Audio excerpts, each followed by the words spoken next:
Alors, ça, on va parler sur le Chanukata Mishkan, puisque on est encore, on vient de lire dans Shabbat, Parashat Shmini, on est encore dans le, jusqu'à mercredi, on peut parler sur la Parashat Shmini, donc on va l'étudier, voir qu'est-ce qui s'est passé dans ce jour le plus fastueux de toute l'histoire d'Am Israël. Vous allez le voir. Et pour cela, il faut faire une espèce d'étude comparée. Vous voyez ici c'est année 0, mois 0, jour 0. Briat Haolam commence la création du monde. Ici, Rosh Chodesh Nissan 2449, Chanukata Mishkan. C'est quoi? L'inauguration du sanctuaire. Le protagoniste, ici, c'est qui? Adam Arishon. Le protagoniste, c'est le Kohen Gadol, le premier Kohen Gadol, qui s'appelle Aaron. Aaron nous dit, notre maître, le Megalem Ukot, il nous dit, ce ne sont que des initiales de Adam Harishon, Rosh Nivraim. Rosh Nivraim. Adam Harishon, le premier être, Adam Harishon, qui est la tête de toutes les créatures. C'est clair ou pas? Ce sont des initiales. Vous avez compris? C'est tout. Il faut enlever le masque de chaque mot pour comprendre qu'est-ce qui se passe. Alors, vous voyez ce parallélisme? Alors, même protagoniste. Ici, premier point. Premier point, qu'est-ce qu'il y a eu? Dans Parashat de Bereshit, il y a eu un décret de mort. Tu profanes ça, Motamut, Shamishmol. Ici, dans Parashat Shmini, qu'est-ce qu'il y a eu? Un décret de mort également. Qu'est-ce qu'ils sont morts? Les deux enfants d'Aaron HaKohen, Nadav et Avihu. Deuxième point en commun, c'est quoi? Ochel. Il a dit de tous les arbres tu vas manger, sauf de l'arbre de la connaissance du bien et du mal, tu ne vas pas manger, qui motamut. Alors il y a ici Moutar et Assour. Ici aussi, dans cette paracha, il y aura aussi la diète alimentaire qui sera réglementée, ce qui est permis et ce qui est défendu. Tout comme il y a ici ce qui est permis, ce qui est défendu, ce qui est permis, ce qui est défendu. Alors ici, commençons par ici voir. De quoi il s'agit? Eh bien, il y a un critère externe, c'est-à-dire de tous les arbres que vous allez, du fruit qu'il y a dans le jardin, vous pouvez manger, sauf de celui-là que vous pouvez pas manger. C'est-à-dire, il y a ici un critère externe, et il y avait un sadat, l'arbre de la connaissance du bien et du mal. Ah, tu ne peux pas manger. Quand tu pourras manger? Le Shabbat. Tu manges Shabbat, tu peux rentrer dans le Eden, parce que le Gan c'est une chose, le Eden c'est une autre chose. Le Gan c'est le jardin. Et le Eden c'est quoi? C'est le pavillon. Toi tu ne vas pas dormir dans le jardin, tu vas dormir dans ton pavillon. Le pavillon c'est le Eden. Et qu'est-ce qu'il y avait dans le Eden? Il y avait l'arbre de la vie éternelle. Alors c'est quoi donc? Tu aurais pu manger de la vie éternelle, tu aurais eu la vie éternelle. Maintenant, ici, qu'est-ce qu'on a? Deux critères de pureté dans toute la diète alimentaire. Une externe et l'autre interne. Alors, qu'est-ce que c'est l'externe?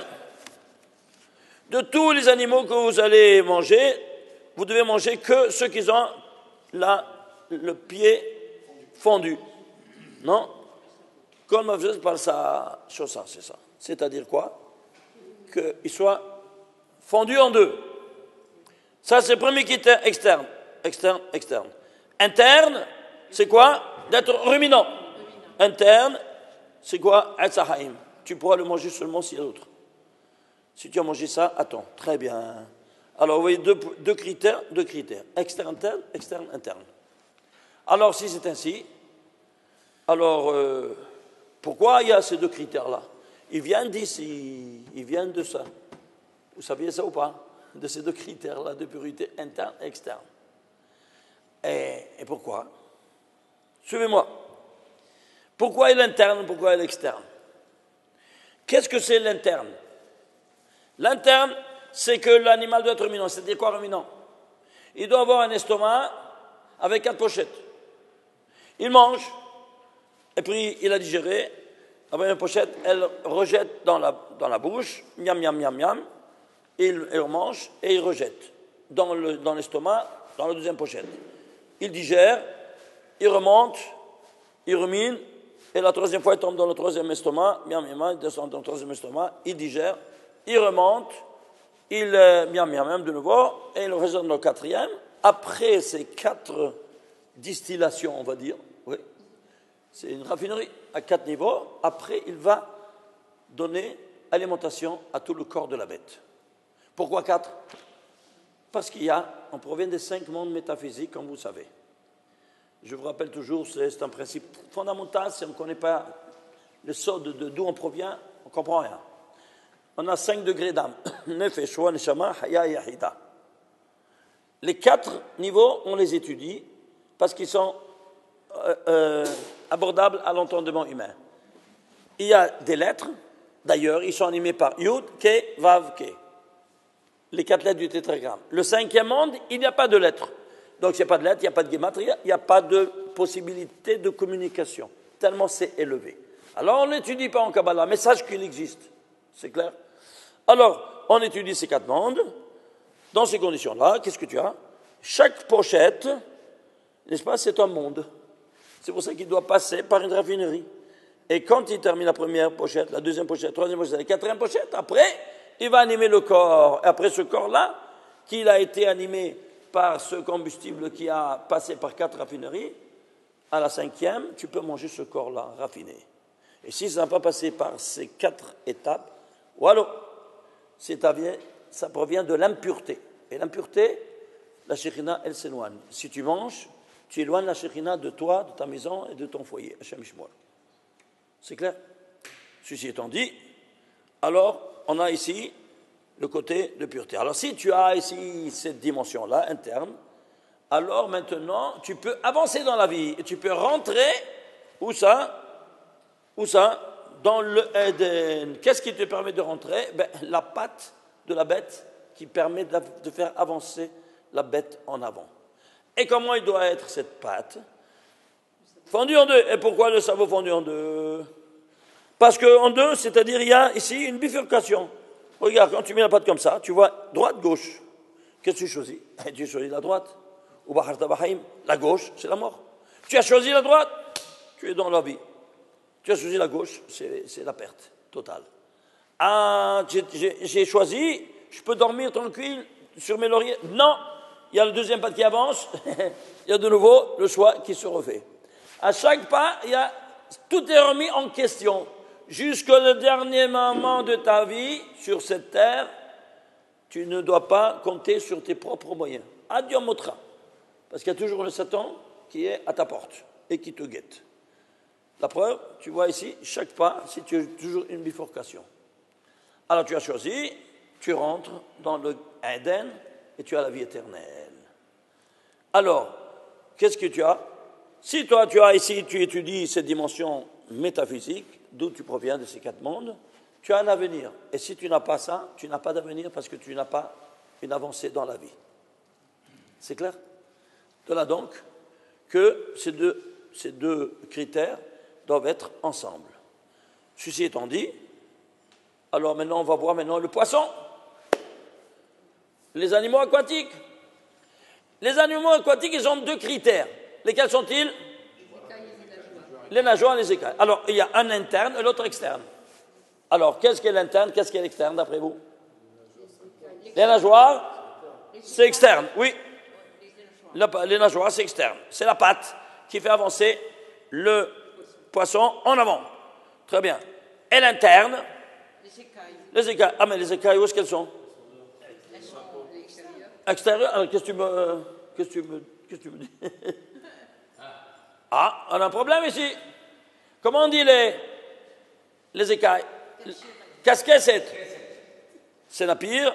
Casquette. Mais attends, mais casquette, qu'est-ce que tu es en train de me dire? Mais casquette, c'est la même chose. Ouais. Alors, qu'est-ce que tu me dis? Comment? Les écailles, c'est externe, interne. Mais c'est externe. Débrouille-toi à comprendre. Casse-toi la tête. Casse-toi la tête. Tu vois tout ce casse-cassette. Ils n'avancent pas avec les écailles. Alors, je me suis vraiment cassé la tête parce que moi, si je n'arrivais pas, jusqu'à ce que j'ai trouvé un pirouge de Rab Shimshon Raphaël Hirsch, qui dit ceci. De Rab qui? Rab Shimshon Raphaël Hirsch. Au 19e siècle. Exactement, 19e siècle. Et il nous dit, texto, qu'est-ce que c'est que les écailles d'un poisson? Les écailles, c'est un vêtement, c'est le smoking du poisson. C'est-à-dire que quand tu manges un poisson avec les écailles, eh bien, tu manges un poisson pudique, qui a la tseniut. Donc, les écailles témoignent d'une dimension interne au poisson. Qu'est-ce que c'est la tseniut? C'est une qualité interne à l'animal. Vous êtes d'accord?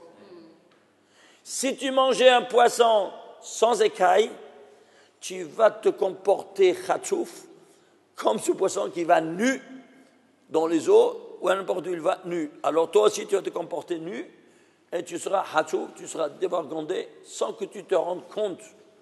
Parce que tu manges l'âme de cet animal. On est ce qu'on mange, comme ça écrivait Science et Vie dans un article pour expliquer ce que tu manges. Tu manges un cochon, tu te comportes comme un cochon. C'est clair ou pas? C'est clair? Voilà. Alors, de ceci étant dit, si tu manges un poisson sans écailles, voilà qu'est-ce qui se passe. Et tu vas être... Alors, tu es en dehors. Tu n'as pas ce deuxième critère qui est interne. Les écailles, donc, nous témoignent d'une qualité interne au poisson. C'est clair? Voilà. Alors, si c'est ainsi, chaque animal doit être... Il y a 2 critères toujours. Ainsi, le juif, toi, tu dois avoir 2 critères de pureté. Quels sont les 2 critères de pureté? Un interne, l'autre externe. Allez, à vous le jeu. Le brit, c'est quoi? Interne ou externe? Externe. Externe, très bien. Alors maintenant, où est l'interne? Il faut se casser la tête, il faut se gratter la tête pour comprendre. Externe. Ça, le brit Kodesh, il est externe. Oui. Vous êtes d'accord? Maintenant, l'interne, je veux un critère interne. À vous allez, à vous le jeu. Cache-route? Dis-moi, est-ce que tu vois dans le microscope le cache-route? Moi, je vois les écailles. Je vois les 4 pochettes. Est-ce que je vois la cache-route, moi, avec la main? Non, je vois rien. La neshama, est-ce que tu la vois dans le microscope? Non. Alors, ne me raconte pas des bobards. Moi, je suis un scientifique. C'est clair? Si j'aurais dit ça, on me jette à la poubelle. Allez, monsieur le rabbin, dehors. Ils ont raison. Les écailles, tu vois. Le ruminant, tu le vois, les 4 pochettes. Tu dois voir également ça aussi. La pensée. Est-ce que tu vois la pensée? Oh non. Est-ce que tu as vu la pensée? Non. Vous avez compris le critère? Le cœur. Mais même les non-juifs, ils ont le cœur. Ah, c'est pas là. Alors, chacun a le cœur. Eux aussi, ils ont le cœur. Oui, non. La barbe.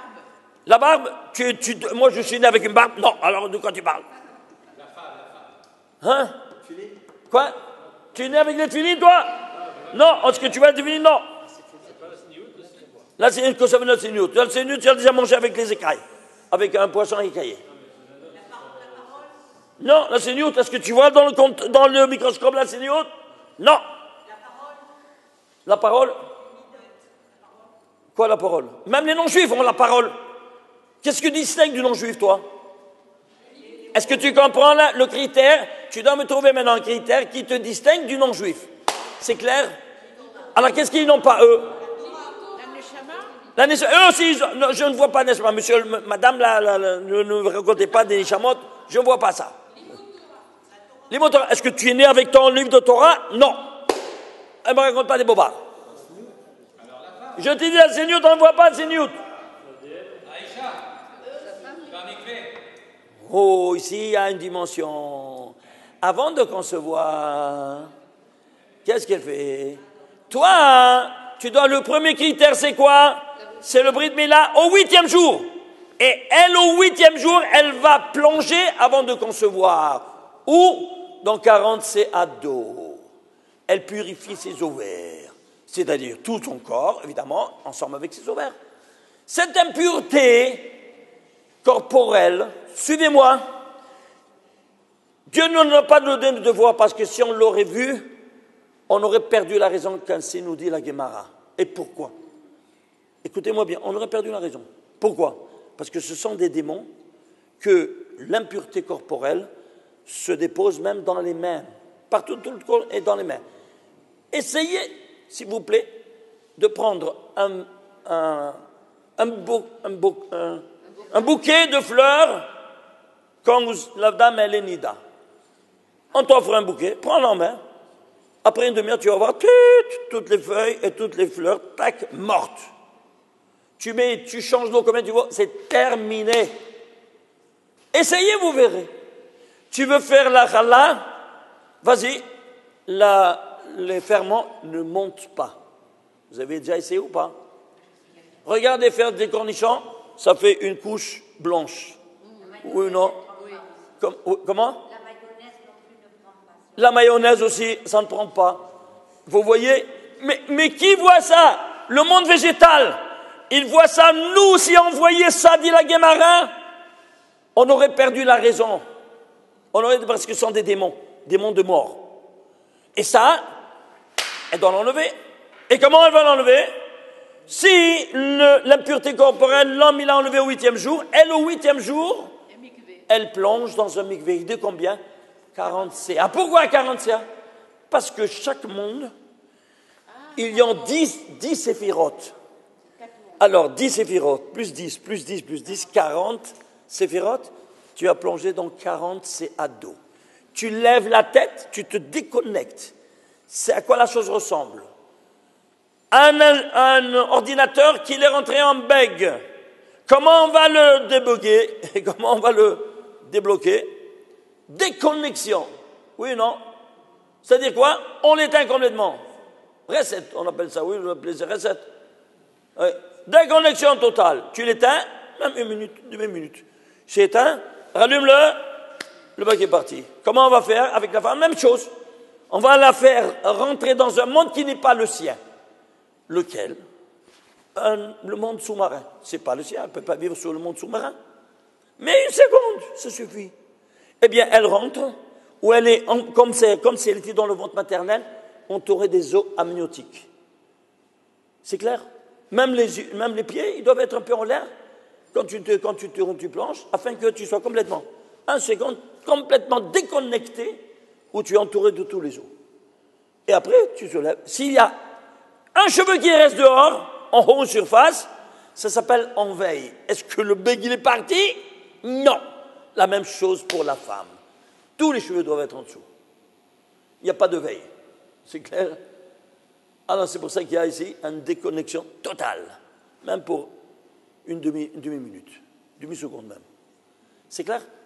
Ceci étant dit, voilà donc que ici, le deuxième critère, et c'est qui? C'est la femme. Parce qu'elle, elle est interne.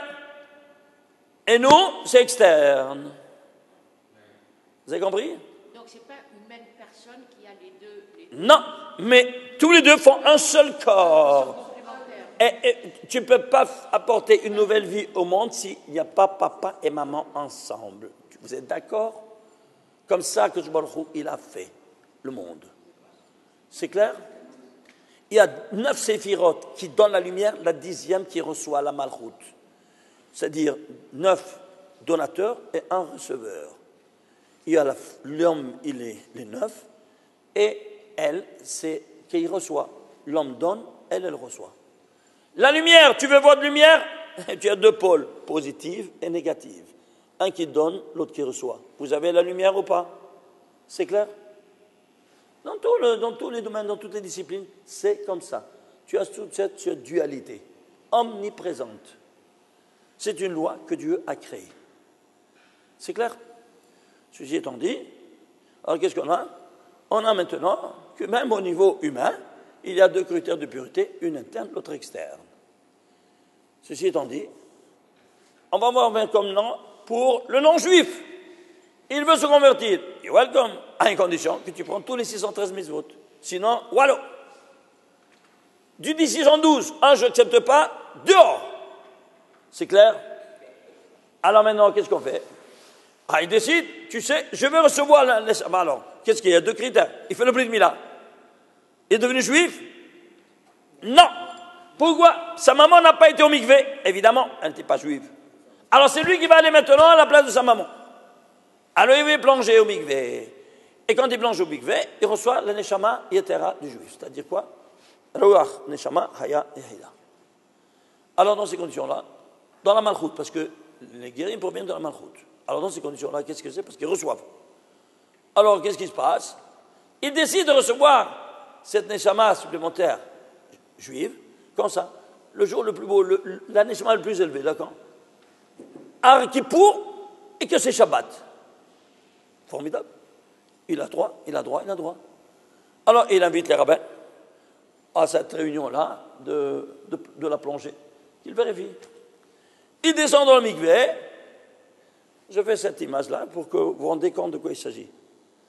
Il met sur le bord du mikvé, comme ça, sur sa tête, parce qu'il est déjà avec l'eau jusqu'ici. Il dit, 1 minute. Et tous les rabbins sont là-bas, en train de le voir. Il dit, 1 minute. Qu'est-ce qu'il y a 1 minute? Il y a ici un paquet de cigarettes avec une allumette. Il prend le paquet de cigarettes. C'était Yom Kippour et Shabbat. Il allume une cigarette. Ah, il la fume. Il la pose. Il descend la tête. Il remonte. S'il reprend la cigarette, il est hayamita. Pourquoi? Il a eu le deuxième critère de pureté du juif. Il est rentré à part entière dans l'Assemblée d'Israël. C'est clair maintenant? Comment ça fonctionne? Toujours 2 critères. Il faut qu'il soit un externe, l'autre interne. On avance. 3e donnée.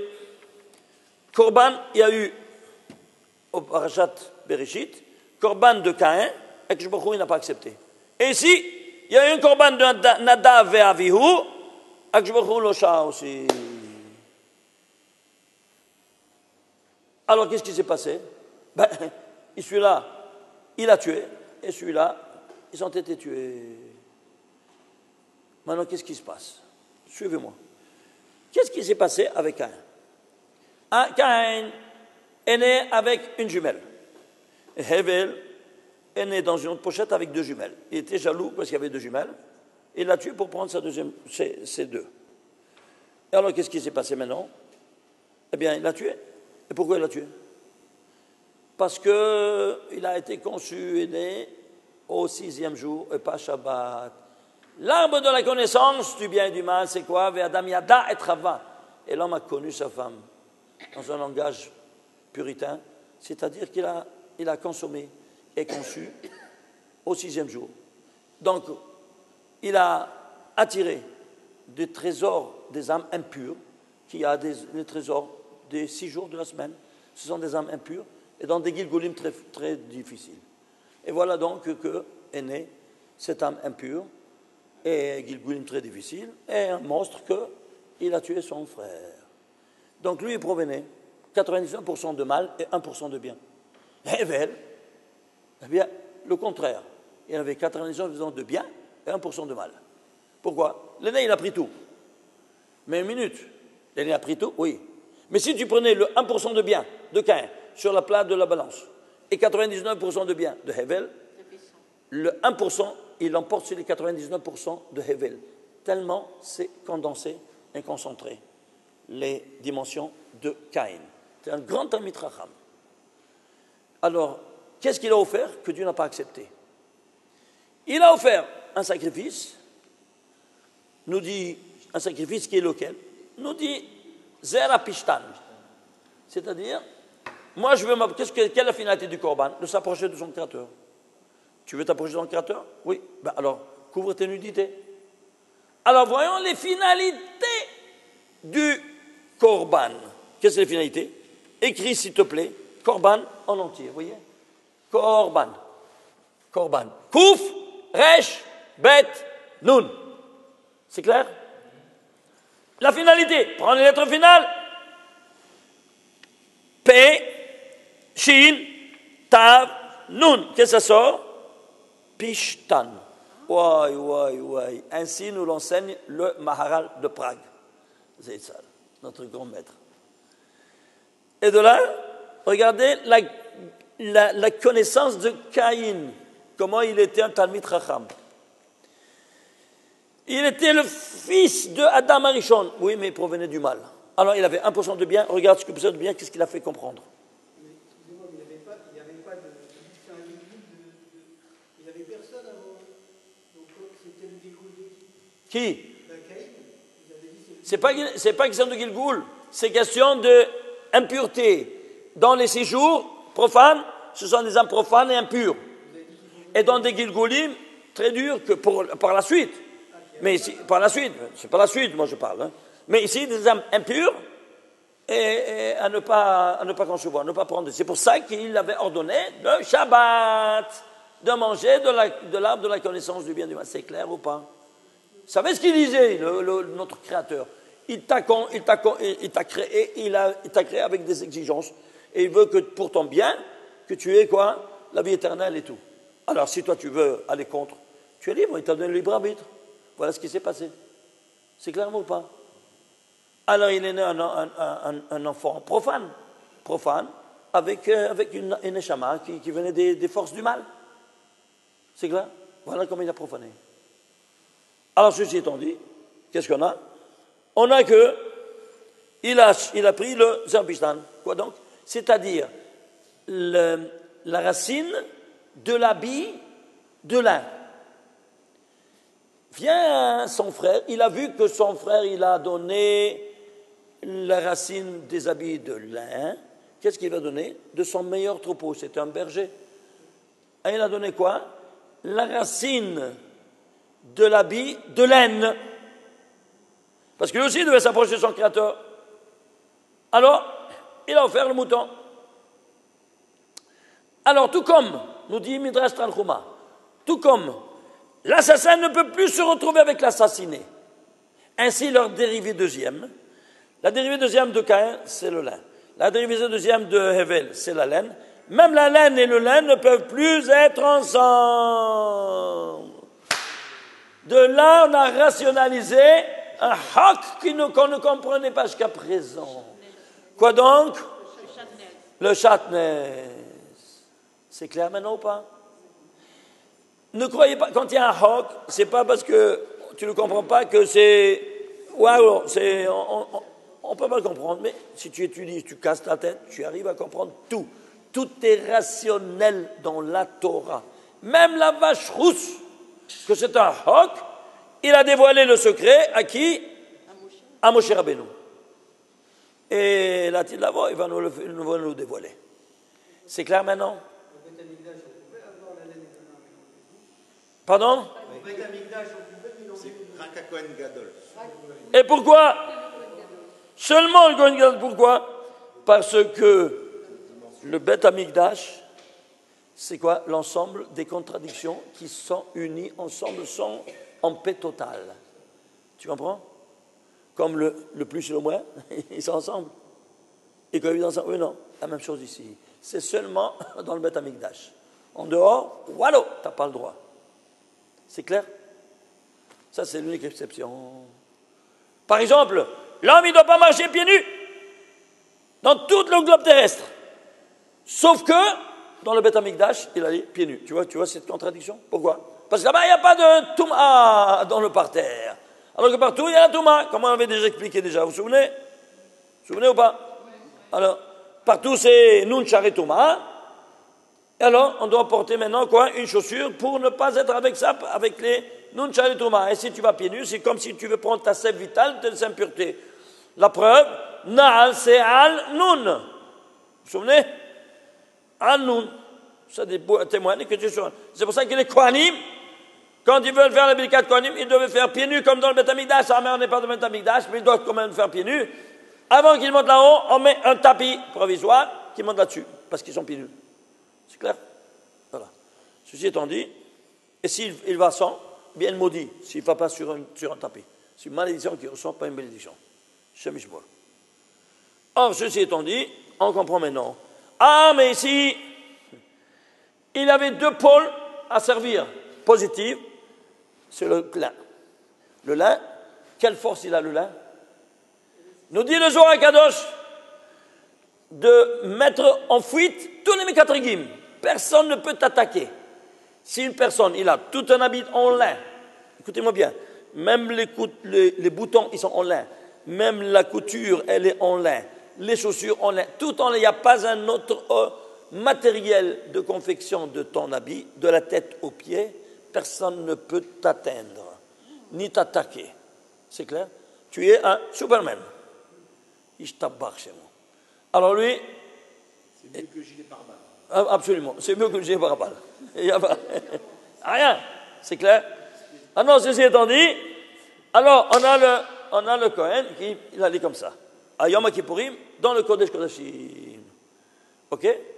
Alors si c'est ainsi, ça c'est le bien qu'il va servir. Et les 99% de mal, il devait servir le même objet. Alors ce même objet, il avait une double fonction. Tout a une double fonction. Montre-moi cette double fonction sur le Zerapishtan.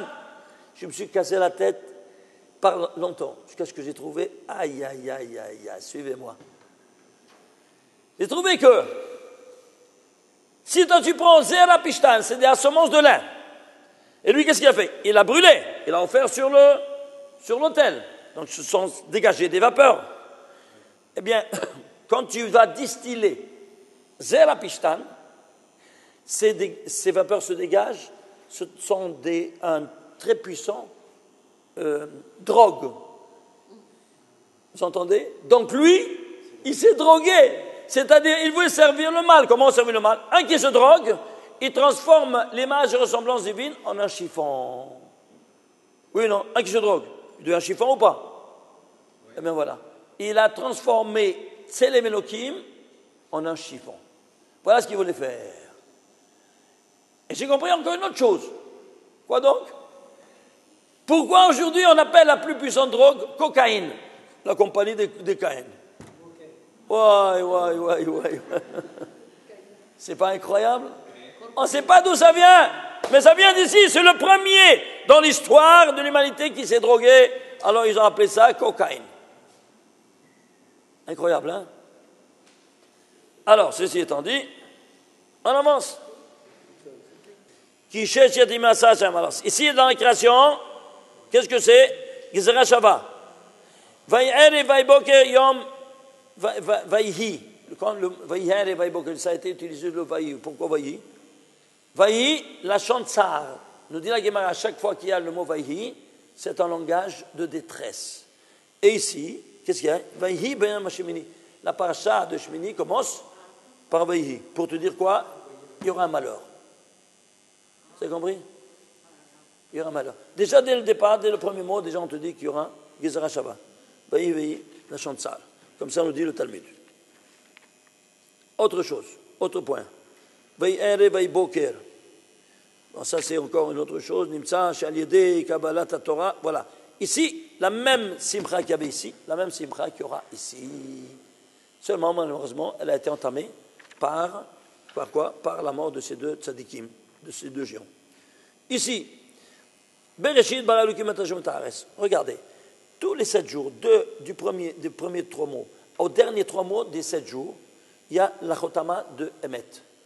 Regardez, c'est quoi Emet? La chotama de Kadosh Baruch Hu, c'est-à-dire le sceau divin, dit la Gemara, c'est Emet.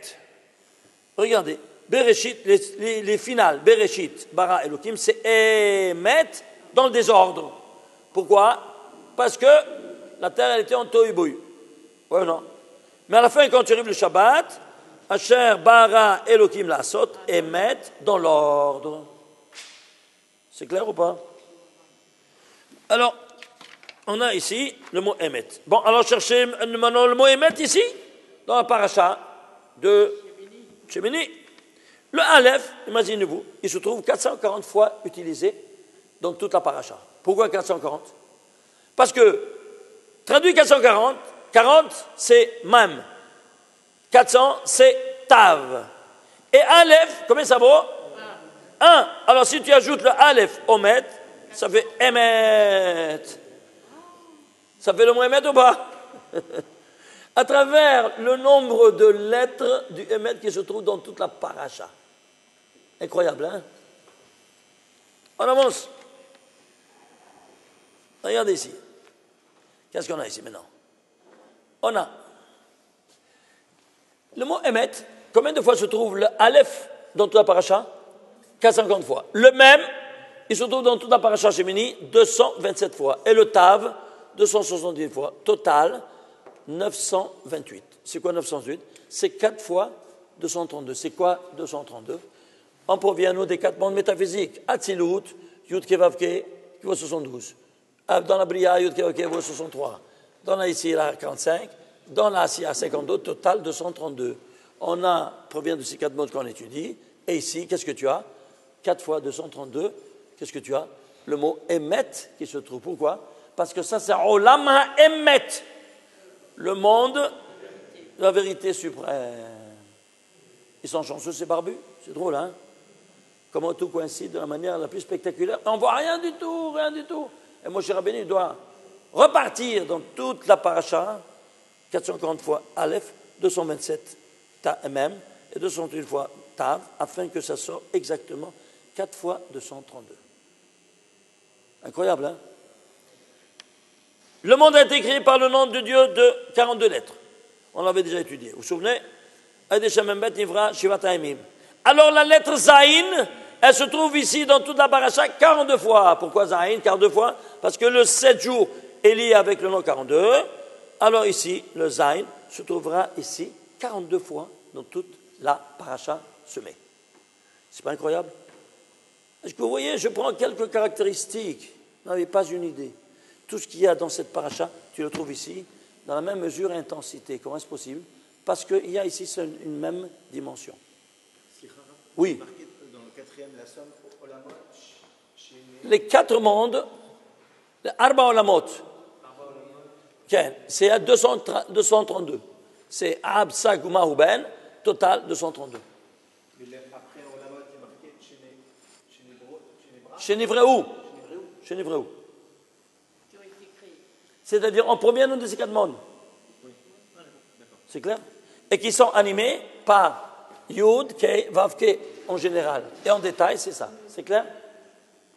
Vous voyez, le noir, c'est le nom de Dieu. Et le bleu, c'est le Milouï. C'est-à-dire le Vav, il s'écrit de 3 modalités. Avec Yod, avec Aleph ou avec Vav. Et le Hei, la même chose. Hei de Yudin, Hei d'Alfin, Hei de Hein.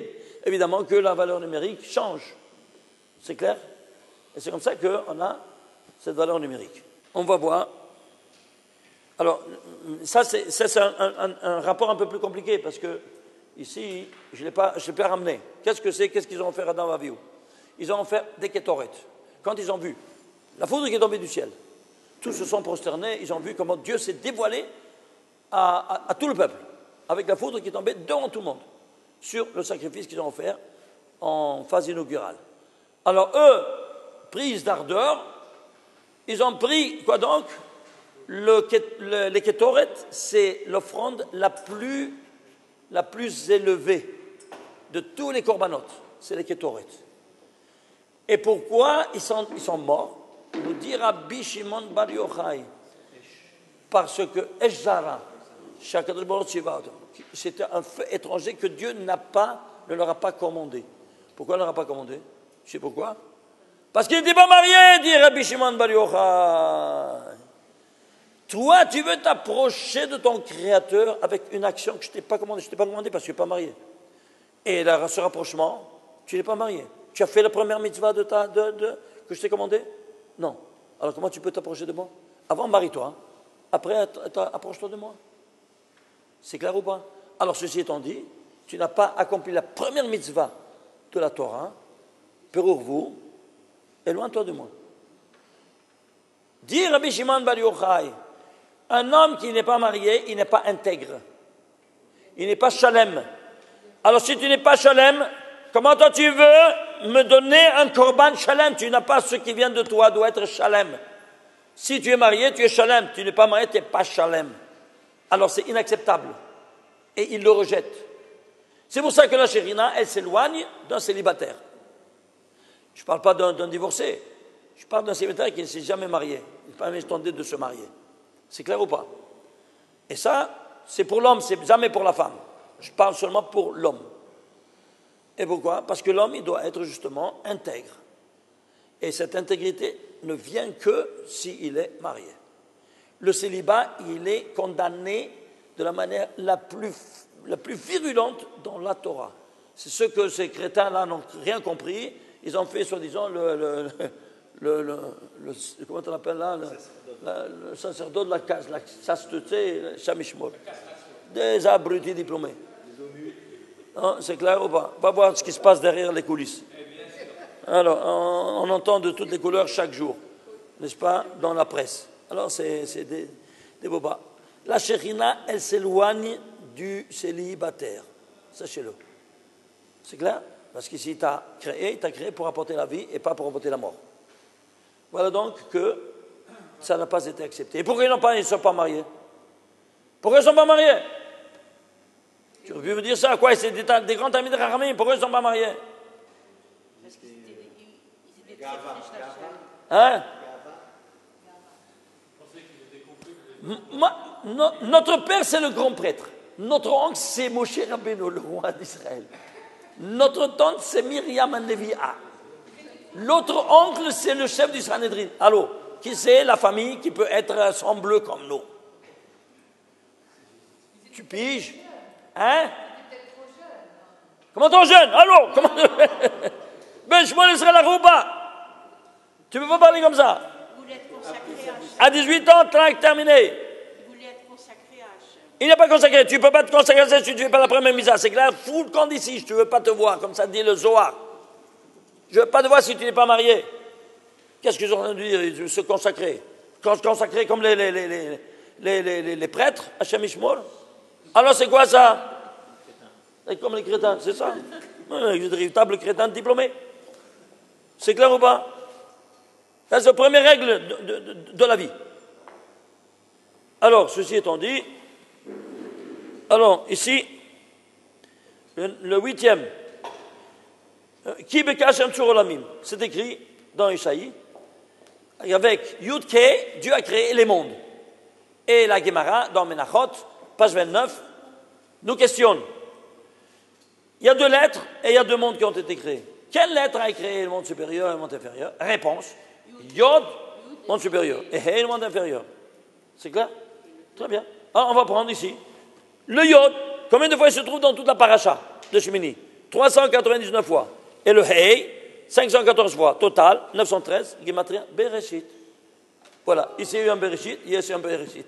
Bereshit au niveau universel, ici au niveau national. Tu piges? À travers ces 2 lettres avec lesquelles le monde a été créé. On a du monde a été créé, le Bereshit ici, un Bereshit ici aussi. Bravo. À condition que tu prennes quoi? Merci. Les 2 lettres avec lesquelles le monde a été créé. Il a commencé par Bereshit, oui. Bon, voilà les Bereshit. Mais vous vous rendez compte d'une chose pareille? C'est pas de la folie? Dites-moi, est-ce qu'un homme, il peut décrire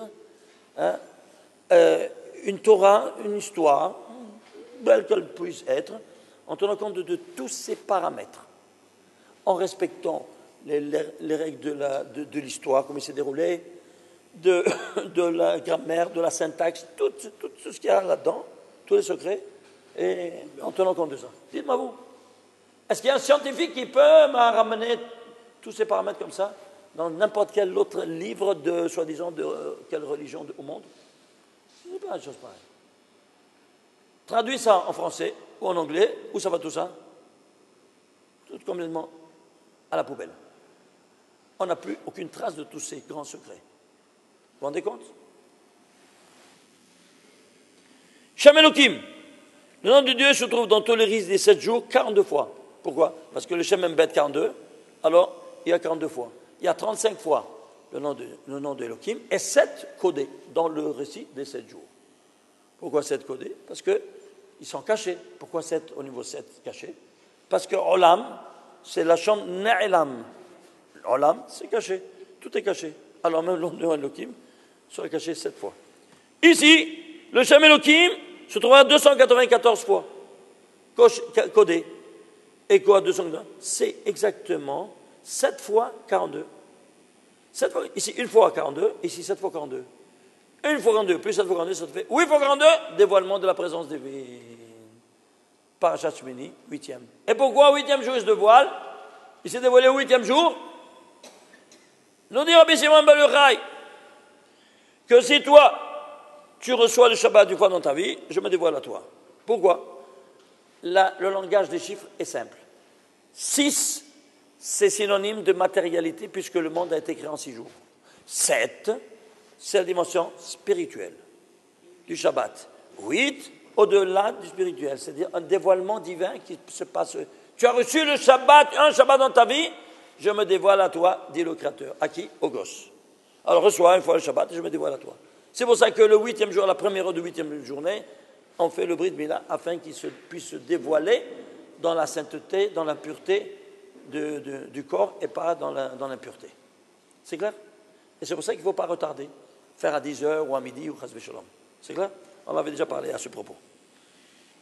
11e critère.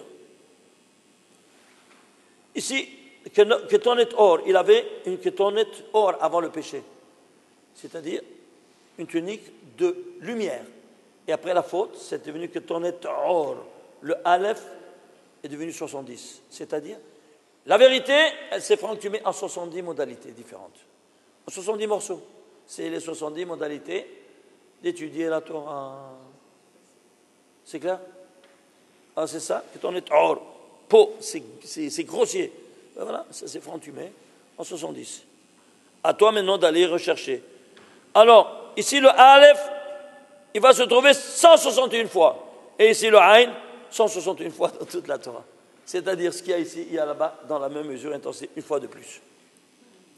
Incroyable, hein?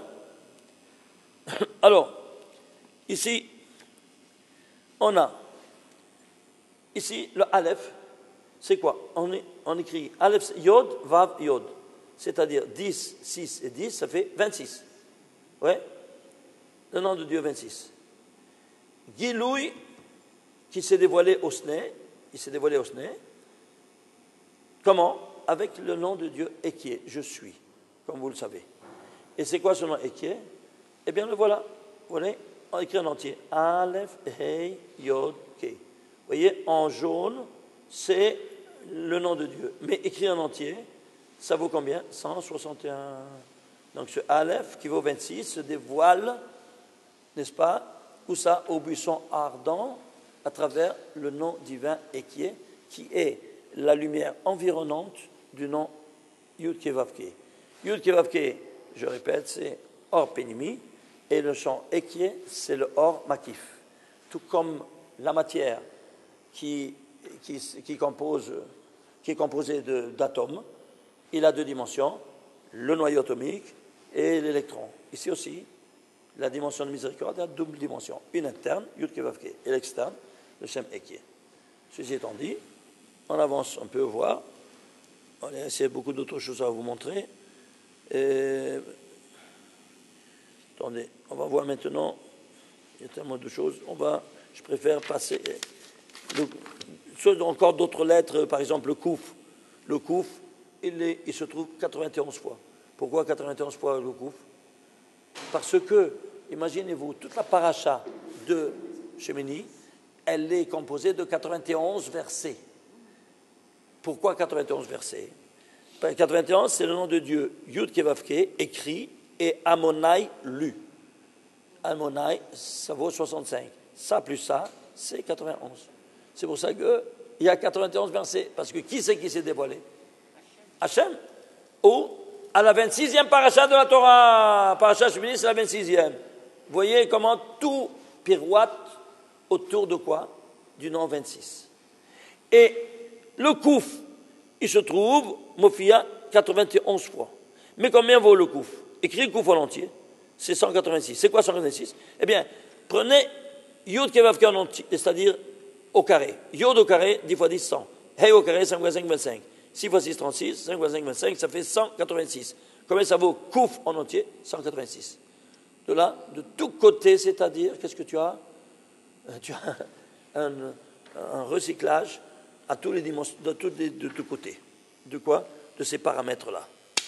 On a montré ici quelque chose. Maintenant, passons à la 2e stade. Pourquoi on a attendu tellement? 2449. Pourquoi?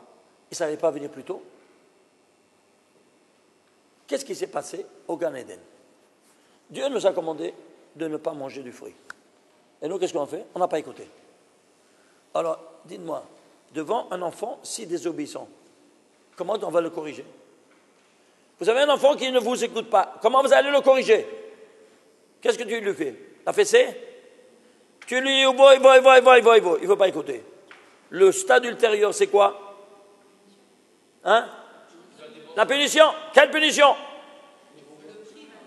Tu veux le priver. Tu le prives tout ce que tu veux. Ou alors, il s'en fout de toi carrément. Prochain stade. Allez, tu vas empirer la punition. Oui, non? Qu'est-ce que tu vas aller? La fessée? La fessée, il s'en fout carrément. Il s'en fout carrément. Le stade ultérieur. Allô? Vous êtes d'accord qu'on ne peut pas passer à l'ordre du jour? Qui, comme ça, il met sa fessée à l'écran. Vous êtes d'accord? Alors, qu'est-ce qu'on doit faire? On ne lui parle plus? Tu peux vivre avec lui dans une maison qui te crache au visage? Non. Tu l'expliques, il va rien entendre. Il s'en fout carrément de ton amour, tout ce que tu veux. Qu'est-ce que tu lui fais maintenant? Dis-moi, tu as perdu tous les cartes, tu as joué toutes les cartes. Qu'est-ce qui te reste? Une seule chose. Ou toi ou moi dans la maison. C'est juste ou pas? Tu ne peux pas continuer comme ça. Vous êtes d'accord ou pas? Alors toi ou moi? Alors, moi, comment pardonner? Mais il te crache sur le visage, tu dois lui pardonner. Non, mais franchement, alors, vous êtes complètement, excusez-moi. Ça s'appelle pas, c'est une pédagogie des parents. C'est pas possible. C'est inadmissible. Il n'y a aucun parent qui peut faire ça, qui peut accepter, qu'on lui cache son visage et, comme c'est il pleut. Bergère. Ah ouais, c'est comme ça? Non. Alors qu'est-ce qu'on fait? Eh bien, ou toi ou moi.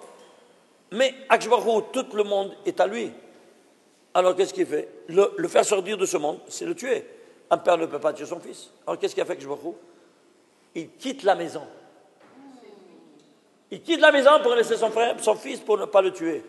Regarde la médaille de la Hamim d'un père.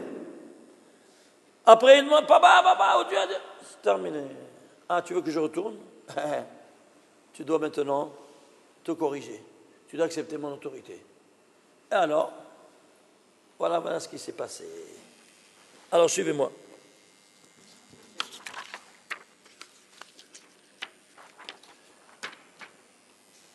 C'est quoi ça? Le premier cycle de renouvellement de la création universelle en 6 jours. 6 jours et le centre qui est le 7e. Vous voyez ça ou pas? Il y a 6 cercles qui dessinent un 7e interne de la même dimension des 6 autres, qui est le Shabbat et les 6 jours de la semaine. Si vous voulez voir ça, vous n'avez qu'à prendre le Magen David. Il y a 6 heures de conférence seulement sur cette image-là. Alors je ne vais pas rentrer là-dedans. Bon, ça c'est le premier cycle de renouvellement. Le deuxième cycle de renouvellement, plus grand qu'une semaine, c'est quoi? Un mois. Non. Toujours à 7. C'est quoi? Les semaines. Shavuot. Shavuot, c'est quoi? 7 par 7 plus 1. Ça, c'est 6 plus 1. Ça, c'est 7 par 7 plus 1. Plus grand que Shavuot, c'est quoi? Non.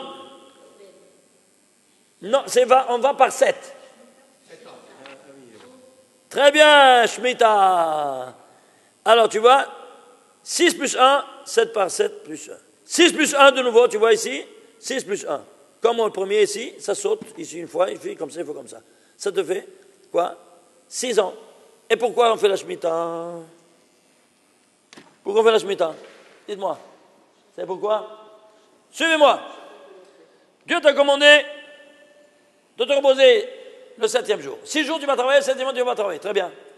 Alors moi j'ai travaillé 6 jours et je me suis reposé le 7e jour. Mais la terre d'où je proviens, la terre, elle ne s'est pas reposée. Alors, qu'est-ce qui s'est passé? La première année, moi je me suis reposé pendant toute l'année 52 Shabbatot. Vous êtes d'accord? La terre, elle est en dette de 52 Shabbatot. Deuxième année, moi je me suis reposé 104, 52 plus 52, 104 Shabbatot. Et la terre, elle est en dette de 204. Troisième année, 104 plus 252, 156. Et la terre, elle est en dette de 256. Quatrième année, moi je me suis reposé 156 plus 52, 212. 208. 208, vous êtes d'accord? 208, et la terre, elle est 208. Cinquième année, au bout de la 5e année, moi je me suis repris 200, 60 260, juste ou pas? Et la terre, elle est en dette de 260 jours. C'est juste? Au bout de la 6e année, moi, je me suis reposé 312 jours, et elle, elle est encore en dette de 312 jours. Au bout de la 7e année, moi, je me suis reposé 364 jours, et elle est en dette de 364. J'ajoute un jour, et elle prend toute l'année. C'est clair, le principe? Alors, je paye tout ensemble. Alors, toute une année, je ne la travaille pas. Alors, se reposer, en quelque sorte. Une minute, elle s'est reposée, mais pendant la 7e année, elle a donné des fruits. Elle ne s'est pas reposée. Ah oui, mais moi, je n'ai pas travaillé. Mais même que tu n'as pas travaillé, juste à l'entrée, tu l'as arrosée. Elle a donné des fruits pendant toute l'année. Donc, il y a une affaire de travail. Un travail elle ne s'est pas reposée. Il y a une poussière de travail. Alors, tu dois faire quoi? Alors, le prochain cycle, c'est quoi? Après la Shemitah, c'est quoi? Jubilé. Bravo, le jubilé Yovel. Alors, de nouveau, cette année, la première Shemitah, il y a 52 Shabbatot. Le deuxième Shemitah, plus 52, ça fait 104. Troisième Shemitah, quatrième Shemitah. 7e Shemitah. Et j'ajoute une année, je prends quoi? 7 fois 7, 49, 50. C'est clair ou pas? C'est clair? Alors, tu as ici 6 plus 1, 7 par 7 plus 1. 6 plus 1, comme ici, 7 par 7 plus 1. Un comme ça, un blanc, un noir, un blanc, un noir. C'est clair ou pas? Maintenant, le prochain. Maintenant, je vous vois ici. Quelle est la prochaine étape? À vous le jeu maintenant. Eh bien, voilà ce que j'avais affirmé. Ça m'a étonné. J'ai dit, qu'est-ce que c'est le prochain? Yovel de Yovelot. C'est clair ou pas? Alors, qu'est-ce que tu as? Voilà. Alors, vous me suivez? Yovel de Yovelot. C'est quoi? 50 jubilés. Et pourquoi 50 jubilés? Alors, suivez-moi. Ici, un jubilé, c'est au niveau d'un micro-individu. C'est clair ou non? Très bien. Maintenant, quand toi, tu as un Happy Birthday to you, je te dis, Ad, Mea Vesrim. Oui ou non? Pourquoi jusqu'à 120 ans? Pourquoi pas plus? Qu'est-ce que tu veux me limiter? Et si j'ai 120 ans, qu'est-ce que je vous dis? Crève? C'est quoi? Qu'est-ce que tu vas me dire? Alors, c'est quoi cette histoire? Pourquoi du minimum à 120? Vous vous essayez de me poser la question? Et alors? Moshe, mais alors? Je veux comprendre pourquoi, Moshe? Et il y a une raison ou pas? Chaque chose a une raison. On arrive à la bataille, chaque chose a une raison. Tu ne sais pas répondre? Casse-toi la tête. Suivez-moi. On te souhaite de vivre sur l'échantillonnage de la vie de l'humanité entière. L'humanité se renouvelle chaque jubilé. Toi, tu te renouvelles chaque année. OK? Très bien. Alors, combien de vies sera l'humanité jusqu'à la venue, le 7e millénaire? 6 000 ans. Vous êtes d'accord? 6 000 ans? Alors, si 6 000 ans, c'est l'humanité, la vie de l'humanité entière.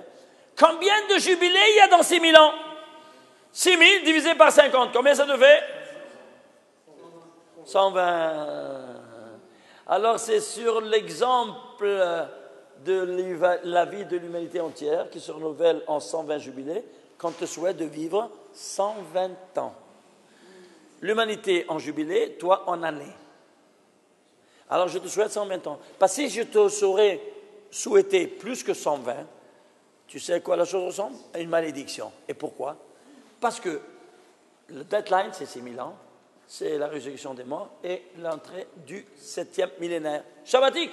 Si maintenant je te souhaite de continuer à vivre plus que 120 ans, c'est comme si je te souhaitais de vivre dans ce tohu-bohu avec la mort, même après la résurrection des morts. Tu piges, alors ça sonne comme une malédiction. Il y a une dame qui a dépassé, Jacques Calmont, elle a dépassé 120 ans. Ouais, ça ne m'intéresse pas, ça c'est... Je n'ai pas vérifié l'acte de naissance. C'est pas grave. Tu comprends? Bon, tu as compris? Ça, c'est le principe. C'est ça le principe. C'est clair ou pas? Et c'est à la fin du 6e millénaire. Mais pas 6e millénaire, à l'entrée du 6e millénaire. Toi, tu fêtes le Shabbat quand? Tu fêtes le Shabbat 40 minutes avant, tu allumes la bougie du Shabbat, oui? Tu ne vas pas l'allumer à la dernière seconde, c'est juste ou pas? Qu'est-ce que c'est 40 minutes dans 6000 ans? C'est de 2000. Maintenant, on va voir quoi? Nous sommes 2000. De 5000. Non, 2000, laisse tomber 2000. 5700. Pourquoi? C'est 40 minutes, c'est environ 250 ans. C'est 40 minutes. On est même un petit en retard. C'est clair? C'est-à-dire, c'est notre génération qui va voir tout ce qui doit se passer. Vous allez voir. Les 40 minutes en millénaire, c'est ça. Alors Jésus étant dit, je veux démontrer tout ça. Alors, chronistoire. Chronistoire maintenant. Sortie d'Égypte, Rosh Chodesh Nissan 2448. 50 jours après, on est où ça? On est 6 Sivan, réception de la Torah. On écoute à certaines Diberot, et Akadosh Baruch Hu appelle Moshe Rabbeinu. Il monte 40 jours, il redescend 17 Tammuz, avec là, il voit le veau d'or, il casse l'étape de la loi, et il remonte en haut 40 jours, demander pardon. Il a reçu le pardon, il redescend, et il dit remonte de nouveau maintenant pour 40 jours pour te donner les deuxièmes tables. Troisième fois, 40 jours. 2 Sivan jusqu'à 10, quand il redescend, c'était le 10 Tishrei 2449. 2449. C'est clair? De l'année 2449. À Yom Kippour, on reçoit les deuxièmes tables de la loi, et avec l'ordre, Vasul et Mikdash, Veshachanti Betocham. Vous entendez? Alors vous allez me faire un sanctuaire, et je vais résider parmi vous. Alors voilà maintenant quand le père il retourne habiter avec l'enfant, avec son enfant. C'est clair?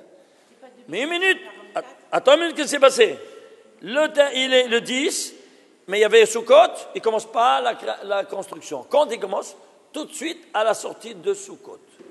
À la sortie de Sukkot, jusqu'à le 25 Elul, 25 Kislev, 25 Kislev de l'année 2449, ils ont terminé toute la construction du Mishkan. C'est la date future de Hanouka. Pourquoi? Parce que le sanctuaire, c'est le phare de l'humanité. Et Hanouka, c'est la pépèche de la lumière. Voilà donc que les choses coïncident, une fois de plus. Vous comprenez? Hanouka, futur, 25 Kislev. C'est Hanouka futur, oui? Il n'y a pas encore Hanouka. Et 25 Kislev. Et la finish, la construction du Mishkan, 25 Kislev de 1449. C'est même date au bas de Hanouka. Vous avez compris pourquoi? Parce que c'est le phare de l'humanité. Alors on veut faire ici l'érection. Non, je n'ai pas l'ordre de Dieu. Alors qu'est-ce qu'il fait? Il attend, comme ça, les bras croisés. Attends, ça termine tout le mois de Kislev, Tevet, Shevat. Allô, Moshe Rabbeinu, nous, Maolerkan. On attend tous, comme ça, chaque jour qui passe. Ou alors on attend qui décide. Qu'est-ce qui se passe? Le mois d'Adar vient, le 15 Adar, 17 Adar, 23 Adar, il reçoit l'ordre. Allez, construis. Quoi? Qui? Moshe Rabbeinu seulement. Tout de suite, ils sont tous en ébullition. Ah, il y a seulement Moshe Rabbeinu qui peut toucher. Très bien. Lui, il commence et il met tous les poteaux, la tente et tout. Et la tente, il termine d'avoir construit. Je me dit, démonte. Voilà. Tout de suite, il redémonte. Qu'est-ce qui s'est passé? Je me vois comme ça, rien à faire. Ouais. Il y a quelqu'un qui n'était pas bien, je ne sais pas moi. Quelqu'un qui a fait une avéra, on ne sait pas. Lui, il a dit comme ça. Bon, on démonte. Le lendemain, remonte. Il remonte. Après qu'il a tout terminé, redémonte. Voilà, qu'est-ce qui s'est passé encore? Troisième jour, le même cirque. Quatrième jour, le même cirque. Cinquième, sixième, septième, le même cirque. Le 8e jour, monte Et puis, ça y est, mets-toi de côté, elle rentre. Ouais. Quand c'était Rosh Chodesh Nissan 2449. Moi, je ne comprends pas 2449. Je ne comprends pas pourquoi 2449. Maintenant, je vais te expliquer. Non, parce qu'on a été reçu en 2444, 43. Non, 2448, on est sorti. 2448. Sorti d'Égypte. 15 Nissan, sorti d'Égypte. 2448. Et se met Rosh Chodesh Nissan, presque un an après, 2449, Rosh Chodesh Nissan, inauguration du sanctuaire. C'est clair? Parce qu'on a fait les 120 jours, là, le cirque, 3 fois monter et descendre, à 40 fois, 40 jours. Et puis la construction, et puis attendre. Pourquoi il faut attendre? On ne comprend pas. Vous voulez comprendre maintenant pourquoi? Oui. Attachez vos ceintures. Et pourquoi il a monté et démonté? Comme ça, il a dit c'était milouim, c'est-à-dire quoi? Exercitation, c'est-à-dire quoi? Et tu vas t'exercer. C'est clair ou pas? Attachez vos ceintures, s'il vous plaît.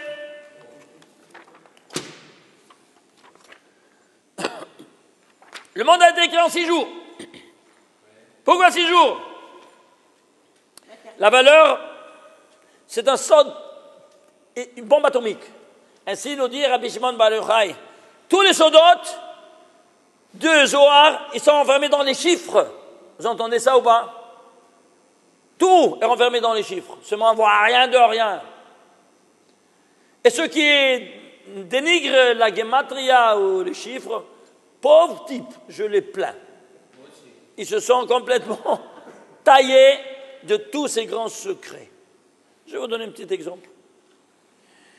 Quelle est la symbolique du 6? La matérialité. Le monde a été créé en 6 jours. Oui, le monde matériel. Mais on a vu que dans chaque jour, il y a eu double création. Premier jour, lumière, ténèbres. Deuxième jour, les eaux, eau supérieure, eau inférieure. Troisième jour, le monde inorganique, la terre ferme, c'est le monde inorganique, et les végétations, monde organique. Thèse, antithèse. Vous voyez ça ou pas? Quatrième jour, les astres comme le soleil qui donnent, et les autres qui reçoivent comme la lune. Double dimension, thèse, antithèse.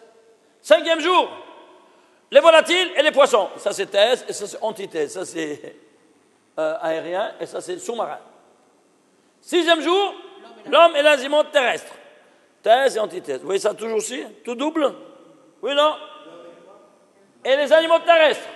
Et chacun, il a une double dimension. L'homme et la femme, le mâle et la femelle. Toujours. Vous êtes double. Alors, si tout est double, je veux savoir combien ça vaut 1. Et tu vas comprendre la finalité de tout. 1 + 1 = Non. C'est puisque c'est écrit. Pérou pour vous. La première mitzvah, c'est quoi? Multipliez-vous. Alors, le 6, c'est le produit d'une multiplication. C'est vrai ou pas? Alors, si c'est le produit d'une multiplication, moi, je veux rentrer à la racine de cette valeur. C'est quoi? La racine du 6. Racine du 6? Oui, mais qu'est-ce que tu fais? La racine du 6? Ah, voilà. Vous avez compris ou pas? C'est 2, c'est clair? Alors, s'il vous plaît, vous avez une calculatrice? Vous n'avez pas de calculatrice? J'en ai une ici. Scientifique. Une scientifique, évidemment. Sinon, je ne suis pas là. Tiens. Qui veut? Tu veux? Alors, combien ça vient?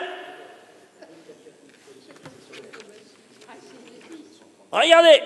Racine du 6, ça vient 2,449 4897. Ouais. 2449, c'est l'année. C'est l'année ou pas? 2449.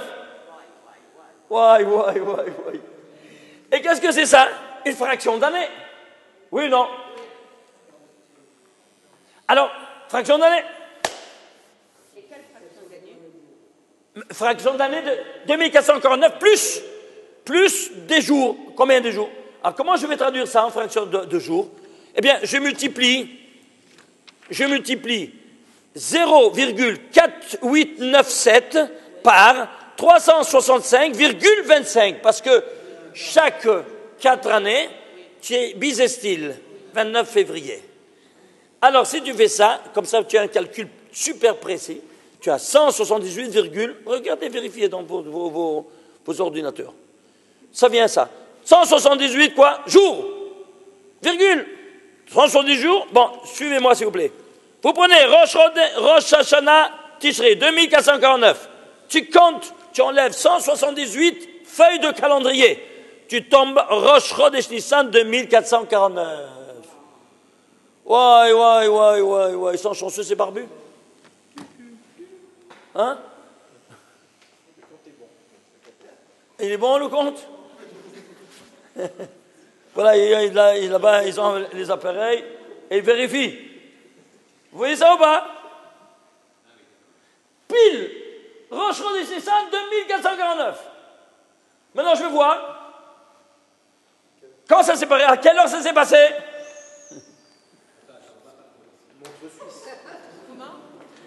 Je veux savoir à quelle heure ça s'est passé. Tu veux voir? Oui, je veux savoir exactement à quelle heure. Je suis quoi? Moi, je suis un Ben Torah, je vais étudier jusqu'au bout les choses. C'est clair? Suivez-moi. Mais la montre suisse, elle s'évanouit face à ces calculs. Au quartz, tout ce que tu veux.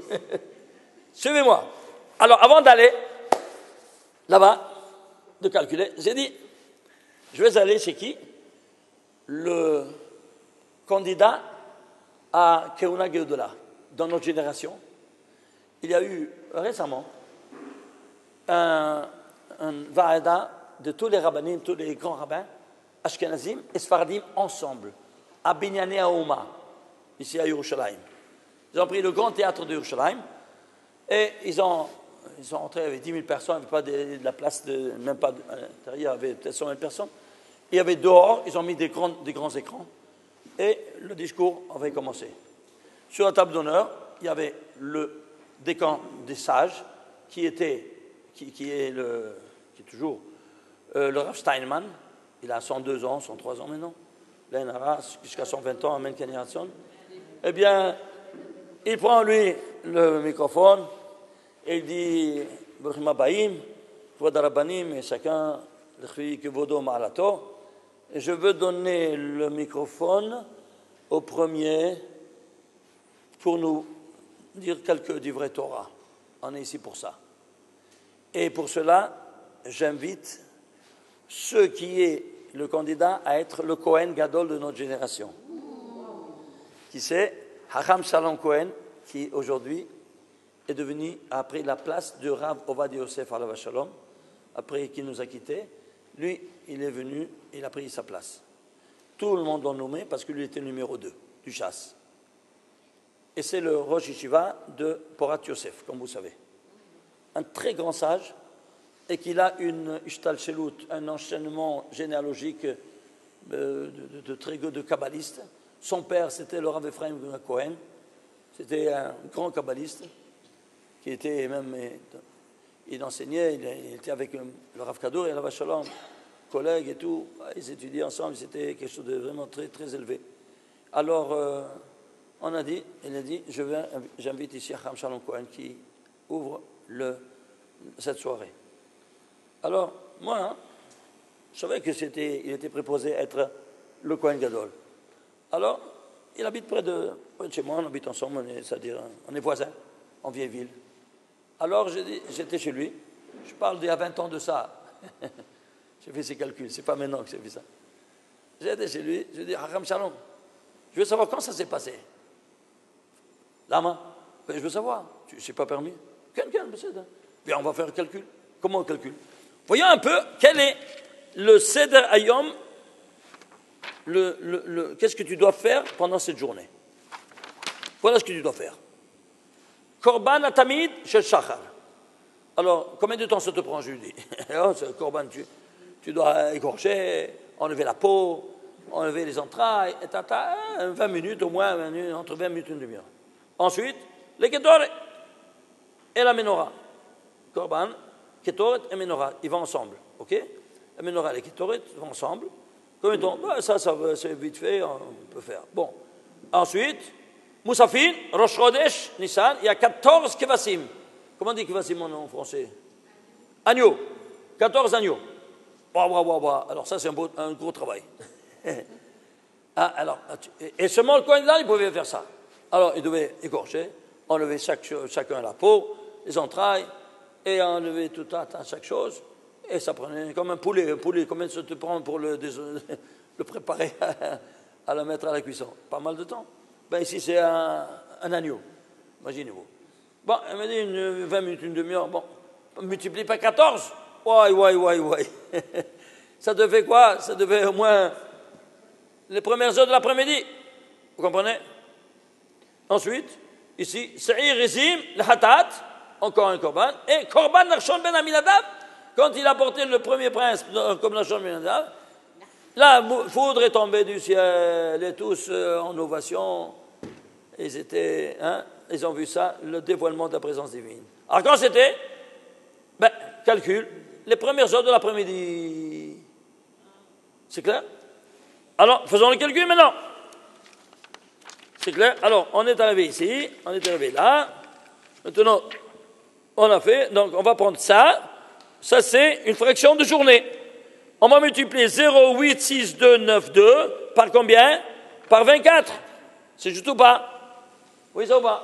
Et combien ça te fait? Ça te fait 20,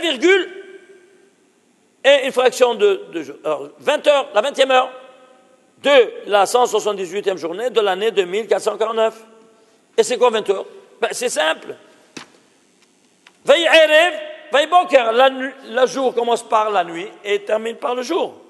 Alors, 12 heures de la nuit, Zmaniot, plus 6 heures jusqu'à Hatzot, ça fait 18 heures. Et 2 heures de l'après-midi, ça fait 20, 18 plus 2 fait. Voilà ce qu'on avait calculé. Incroyable. Tu vois ça ou pas? Maintenant, tu veux savoir la minute près. Qu'à la minute près, eh bien, tu prends la fraction d'heure, tu multiplies par quoi? 60. Par 60. Alors, 0,71008 par 60. Combien ça devient? Tu as calculé ou pas? 42 minutes, virgule, et à la seconde près, tu veux savoir? Je multiplie par 60. Alors, tu multiplies par 60? Oui, très bien. Mais attendez, ce n'est plus comme avant, ce n'est plus comme au Gan Eden. Quand je retourne, je ne suis plus comme avant, parce qu'il y a encore la condamnation à mort. C'est après la résurrection des morts qu'il y aura le tikkun total. Alors, combien de présence divine pourra être parmi nous? Nous dit le Zohar, le nom d'Ab de 72 unités dans les 4 mondes. 72 dans Atzilut, 72 dans Bria, 72 dans Yitzira, 72 dans l'Asiya. C'est le Shema Meforach qui sortait, le Shema Meforach qui sortait du Kohen Gadol au Yom Kippourim, de 72 unités. 72 par 4, combien ça te fait? 288. Il y aura 288 étincelles de sainteté, comme ça nous dit Rabbi Shimon Dorberei, qui résident parmi nous et qui sont tombés dans les clipotes, qui sont tombés prisonnières dans les forces néfastes occultes du monde.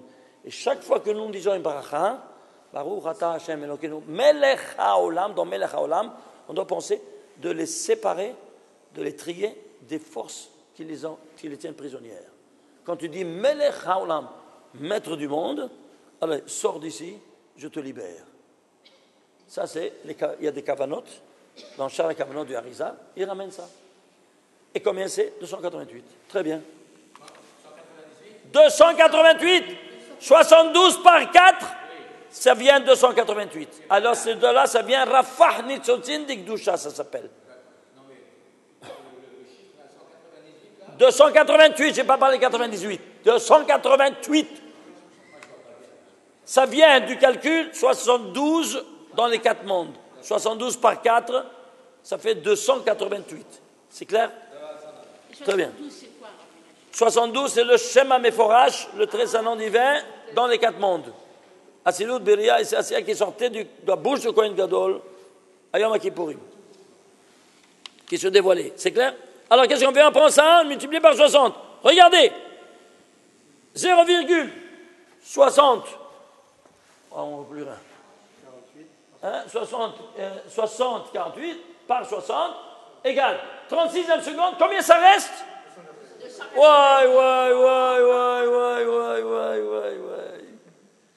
Voilà ce qui se dévoile. Voilà ce qui se dévoile, les 288 étincelles de sainteté.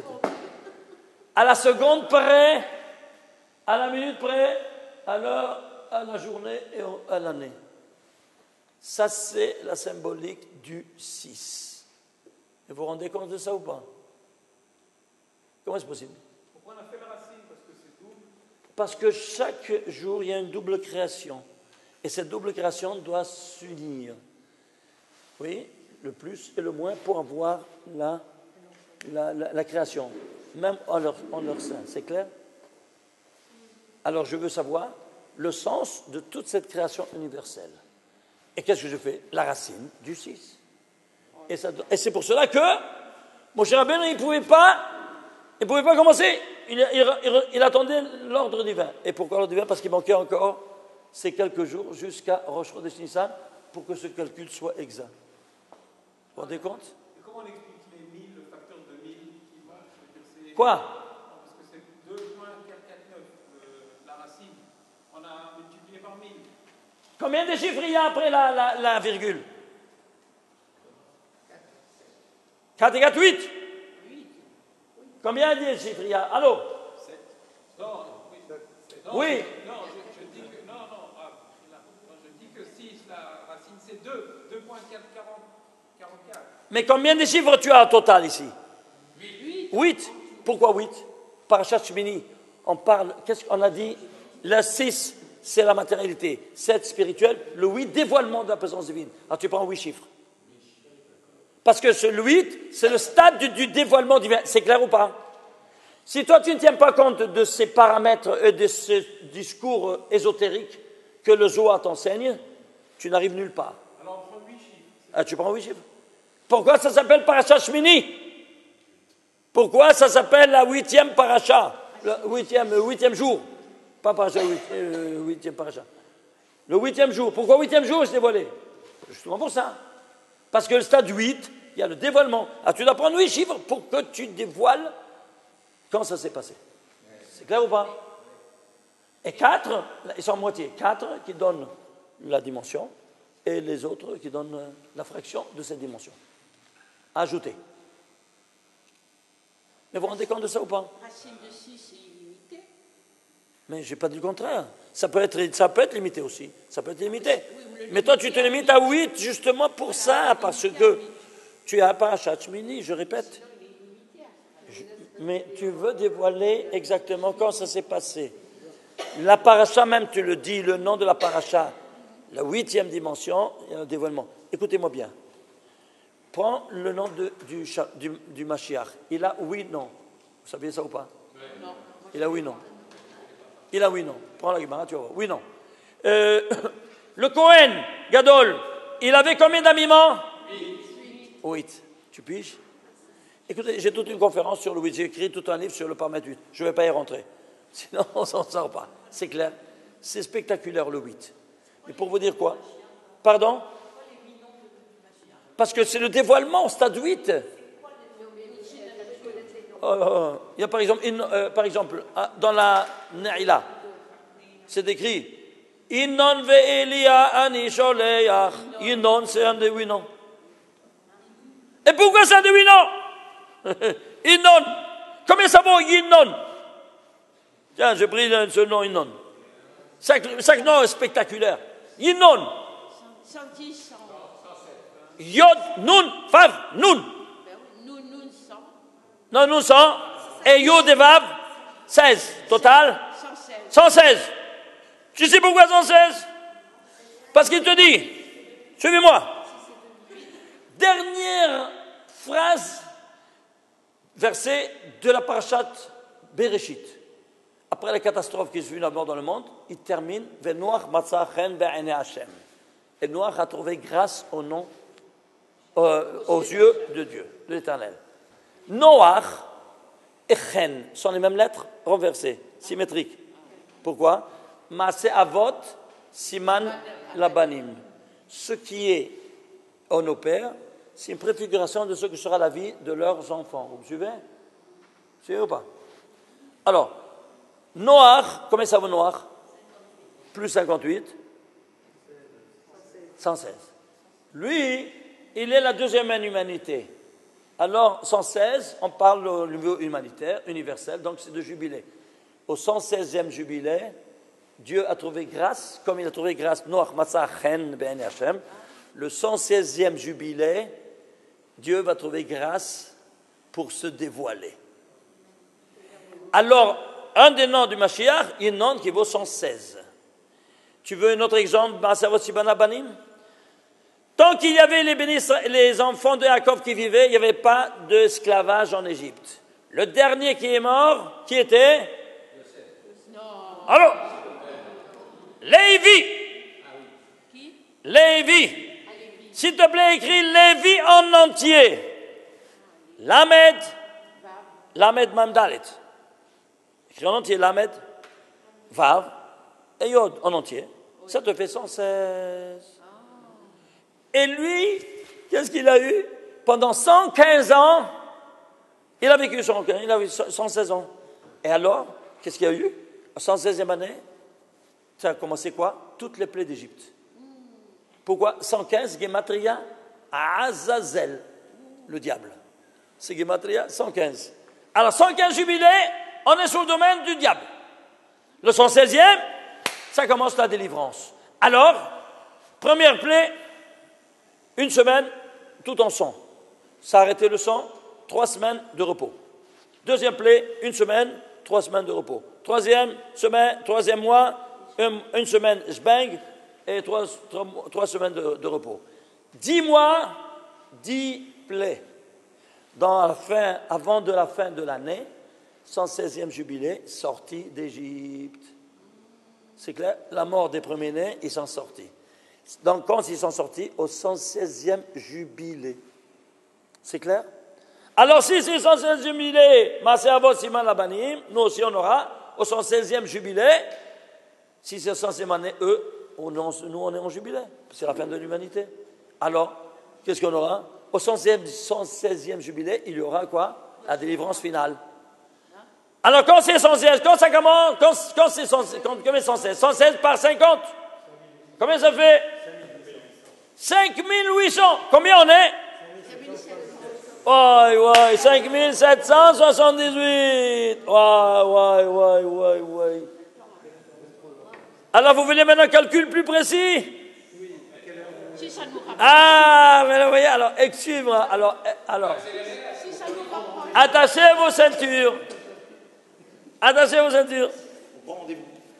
Écoute, combien d'années ça monte?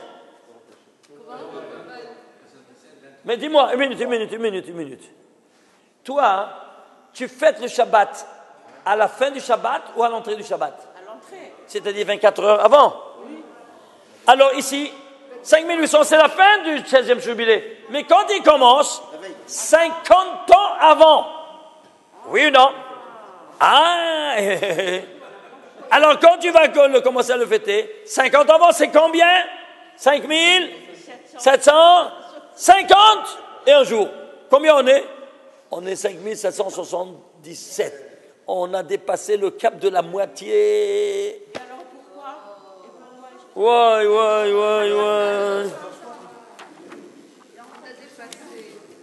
Alors, c'est pas normal. C'est très normal. Attends un peu. Attachez vos ceintures. Regardez. Alors, ça c'est la tranche d'année, l'année 0. Création du monde. Oui. Maintenant ici, tu fais en arrière, ça c'est le 25 Elul, création de la lumière. Parce que Rosh Hashanah, la création de l'homme. C'est clair ou pas?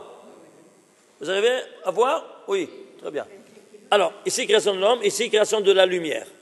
OK? Maintenant, ici, d'ici à là, 50 jubilés après, 50 Youvelot après, qu'est-ce que tu as? Rosh Chodesh, Rosh Hashanah, Tishrei, 2450. Quand il y a eu l'inauguration, ça c'est 50 jubilés d'ici à là. Oui, non? Mais alors, combien de mois il manque? 6 mois. 6 mois, on a le renouvellement en jubilé, 50 jubilés. Qu'est-ce que vous en dites? Est-ce qu'on peut fermer un œil? Qu'est-ce que c'est 6 mois par rapport à 2500 ans? Dites-moi vous! Pas grand-chose. Alors, on fait un escompte à Kosh Baruch Hu? Qu'est-ce que vous en dites? Allô? Répondez-moi. On fait un escompte à Kosh Baruch Hu, 6 mois, qu'est-ce que c'est 6 mois? C'est rien, n'est-ce pas? C'est rien par rapport à 2500 ans. Oui, mais c'est 6. Ça va, mais si, alors, ça va, c'est 6, Asma. Hein? Oui, c'est rien du tout, non?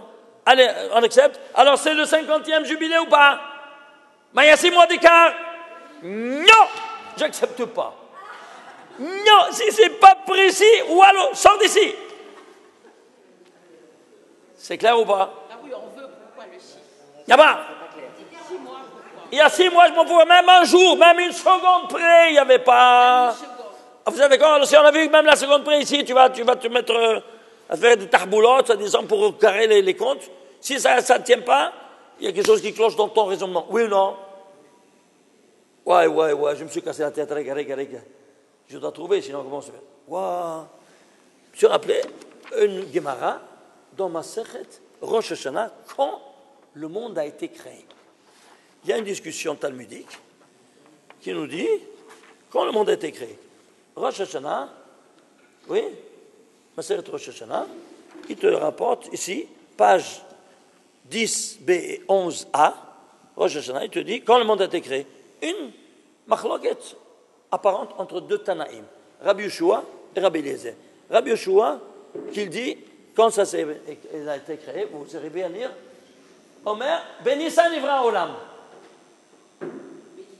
Anissan Ivra Olam. Et Rabbi Eliezer dit, Betishre. Oui. Comment est-ce possible? Deux Tanaïm qui ne savent pas quand le monde a été créé, c'est pas possible.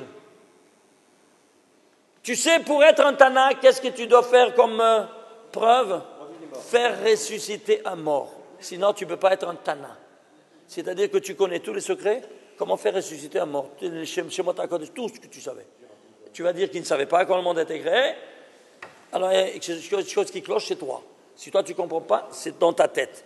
Alors, qu'est-ce que j'ai trouvé ici? Dans le même Rosh Hashanah, page 27a, dans le même Gemara, il te dit Tosfot. Qu'est-ce qu'il te dit? Il te dit Ve'ika lemema, il y a lieu de dire Shebetishri ala b'marshava, levro ve'lo nivra ad Nissan. C'est-à-dire quoi? Il y a deux dates dans la conception, dans la création d'un homme. Un, la conception, et l'autre, la naissance. Un b'marshava et l'autre b'maaseh. C'est clair ou pas? Alors il te dit ici, oui, la b'marshava, livro velo nivra at Nissan, c'est-à-dire maaseh, un maaseh dans le marshava. Alors on a compris maintenant la parole divine. Attends une minute. Dieu, il est tellement avide de venir à résider avec son enfant qu'il ne prend pas en considération la première date possible. Quelle est la première date possible? Rosh Chodesh Nissan. Rosh Chodesh Nissan. 2449. Il y a 6 mois. Je m'en fous. Ici, ça a été fait. Alors, ça a commencé. Alors, ici, il se dévoile. Donc, de là à là, il y a 50 jubilés. C'est clair? Parce que le Père, il est avide de retourner habiter avec son Fils. Ça fait déjà 2500 ans qu'il est 50 jubilés. Il ne voyait pas le moment. C'est clair? Voilà donc que tu trouves ici qu'il y avait 50 jubilés d'ici à là. Alors, si c'est ainsi, regardez maintenant l'histoire, la chronistoire. On fait un pas en arrière. Rosh Chodesh Nissan 2449. Ici, fait encore un pas en arrière, 2448, Vav Sivan, pardon. Vav Sivan, c'est quoi? Donation de la Torah ici. Ok? Matan Torah, ici. Tu calcules jusqu'à Rosh Hashanah, il y a 112 jours. Après, ici, à Kippour, 10 jours après, tu reçois les premières tables, construis le Mishkan, Chavhei Kislev, et ça termine le Mishkan. Et d'ici à là, un arrêt total. On ne savait pas pourquoi, maintenant on a su pourquoi. C'est clair? Alors, suivez-moi. D'ici à là, combien de jours il y a? De la donation de la Torah jusqu'à Rosh Hashanah, il y a 112 jours. 112, traduis 112 en lettres, s'il te plaît. Yabok. C'est quoi Yabok? C'est le fleuve que Yaakov, il a traversé parce qu'il y avait des mauvais esprits sur ce rivage. Il a porté tout son famille ici, et puis il est retourné en arrière. Pourquoi? Parce qu'il a oublié des petites cruches. Comme ça dit le Midrash, n'est-ce pas? Très bien. Et ici, il a été attaqué par qui? Par l'ange des sables. L'ange. Il y a une marloquette, quel ange c'était? Et puis on a compris que non. Alors, regardez, oui, il y a certains qui disent c'est ça. Maintenant, suivez maintenant le raisonnement du Sod. Suivez-moi. L'ange de sable, c'est l'ange de la mort. Il s'appelle Samer Mem Aleph Lamed. Il s'est avancé pour l'attaquer. Le Kadosh Baruch Hu, il voit ça. Qu'est-ce qu'il dit? Il dit à Michaël, qui est l'ange protecteur d'Israël, il dit, allez, toi tu as 8 ailes, lui tu as 6 ailes, mais la 6e marche et dépasse-le. Il le dépasse, attaque-le. Il attaque Yaakov. Qui? Michaël, l'ange protecteur d'Israël.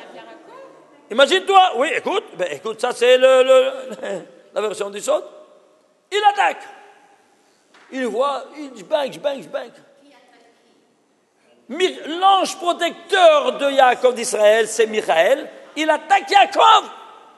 Et on en sait tous que c'est l'ange de Esav qui l'attaque. Non. Il s'est fait dépasser. Pourquoi? Il a attaqué. Il est plus lent.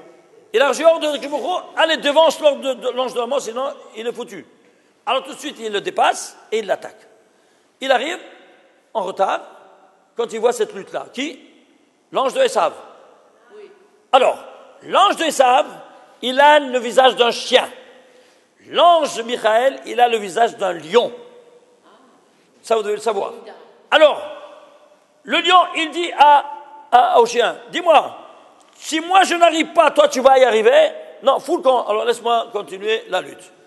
Alors il a convaincu et il est parti.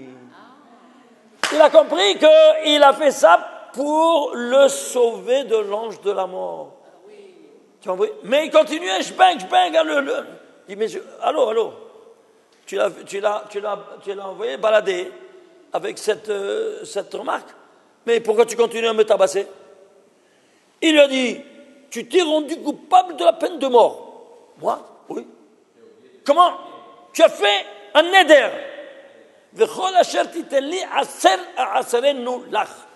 Tout ce que tu vas me donner, tu as dit à ton créateur, je te donnerai la dîme. Et alors? Bien. Dieu t'a donné 12 enfants. Est-ce que tu as donné la dîme de tes enfants? Non. Or, c'est écrit dans la Gemara que quand une personne, il fait un neder, et il manque à son neder, alors, ou lui il meurt, ou sa femme elle meurt, ou les enfants meurent. Pas le minimum. Il faut faire très attention à ne pas faire des nédarim quand on monte au Sefer Torah, de ne pas commettre, de ne pas payer immédiatement, même retarder. C'est très dangereux. C'est clair? Il vaut mieux ne pas rien dire plutôt que se rendre coupable à chemissement de ça. C'est clair? Alors, ceci étant dit, on dit oui, c'est vrai. Alors, vite. Alors, tout de suite, qu'est-ce qu'il fait? Alors, les aînés, il a 4 femmes, donc 4 aînés. Kadesh Likol Bechor. Chaque aîné, c'est à moi. Alors, on lève les 4. Il met le 8, comme ça. Alors, Shimon, Lévi, Yehuda, Sarah, Et il compte 8. Et puis 9, de nouveau. Non, le 9e, c'est Shimon. Et le 10e, Lévi. Il enlève le 10e. Il dit, prends. Tout de suite, prends. Le maaser des enfants. Tout de suite, Michaël il prend, il monte devant le trône céleste, il dit, voilà, il a payé sa dette, que dois-je faire?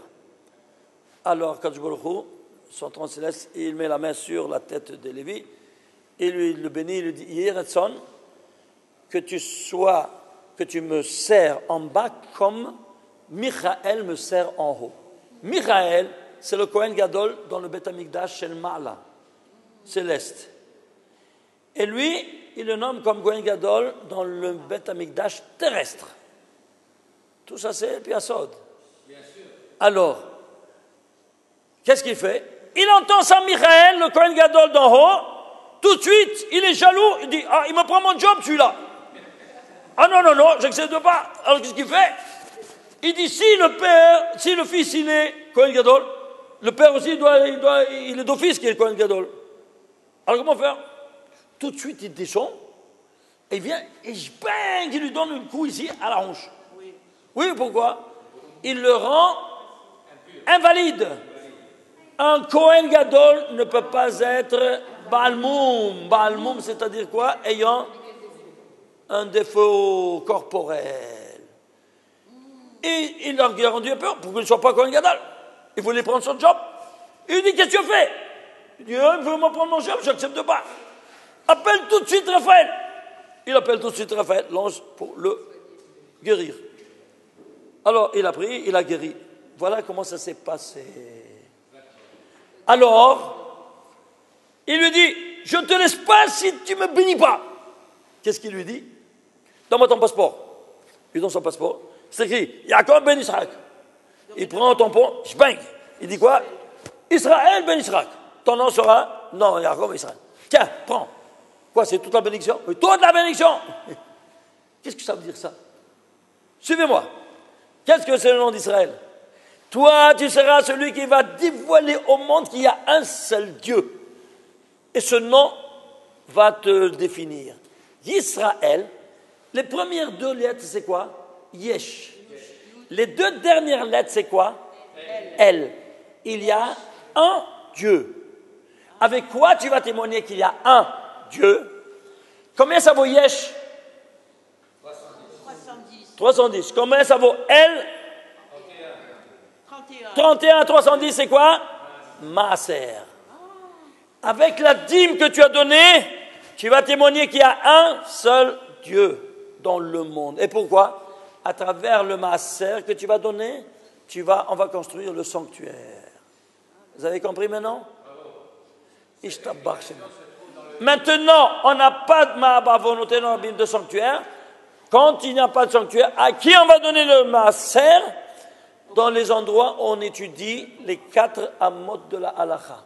Comme ça, il a dit à Kadosh Baruch Hu, je ne réside plus que dans le Arba Amot Shel Halakha, où on étudie ma Torah.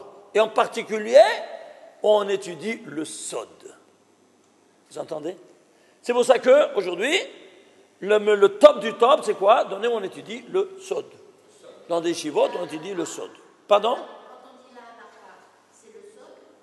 Non, la halakha, c'est le pshat.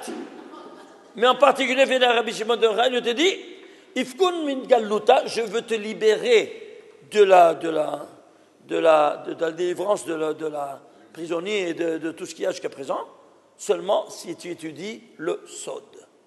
J'envoie le Mashiach seulement si tu étudies le Sod. Alors maintenant, on est au bout du rouleau, on doit enseigner le Sod, mais malheureusement, où c'est le Sod? Il est totalement, complètement enterré et caché, malheureusement, par rapport à tout ce qu'on doit dévoiler, tout ça. Alors c'est pour cela que nous, on a déjà fait, comme on a déjà commencé avec ce kollel, ces 2-3 kollelim qu'on a du Sod, pour commencer à essayer d'apporter la délivrance finale, comme ça nous dit le Rabbi Shimon ben Yochai.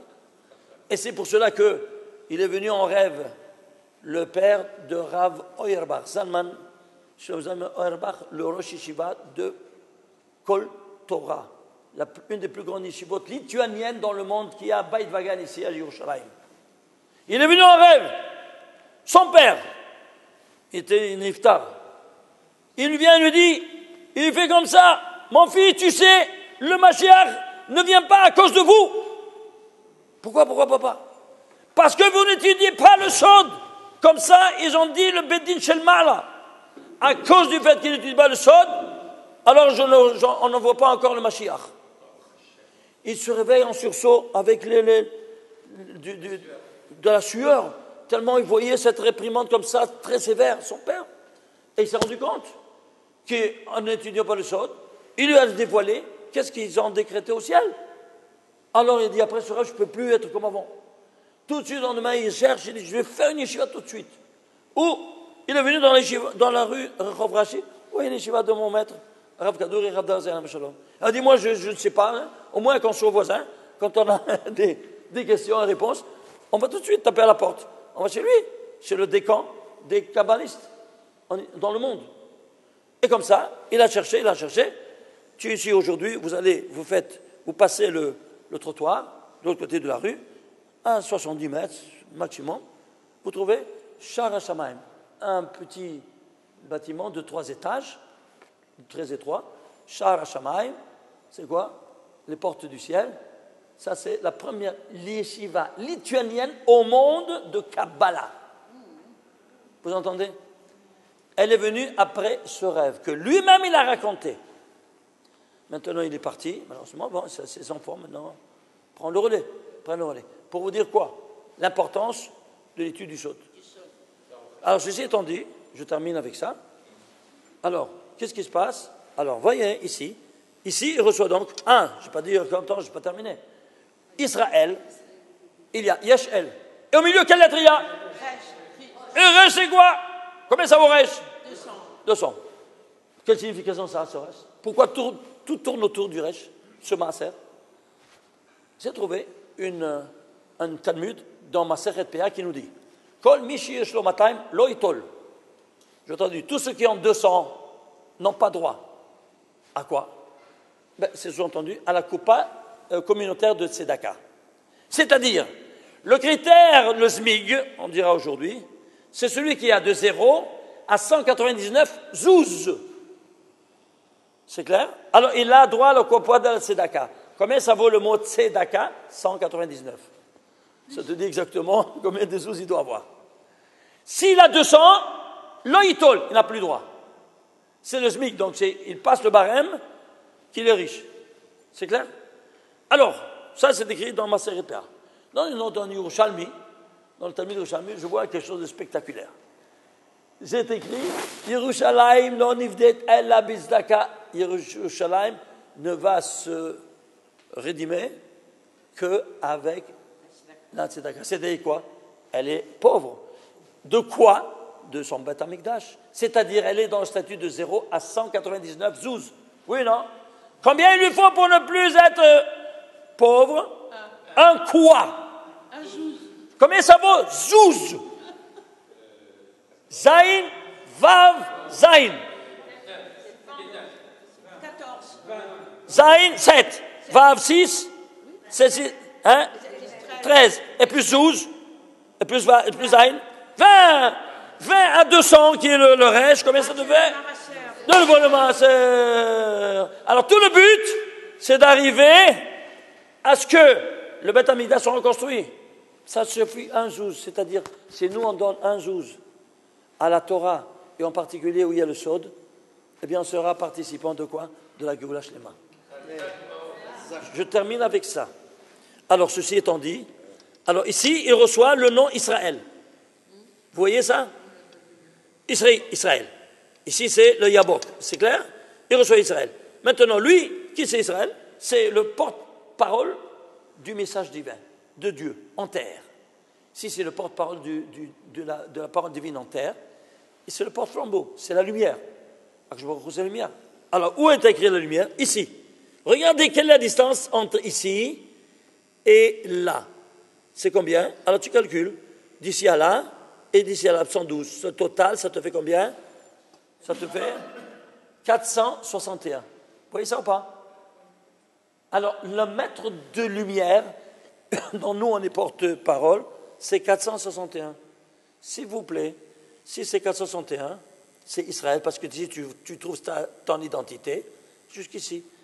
Alors, prends le 461e mot de la Torah.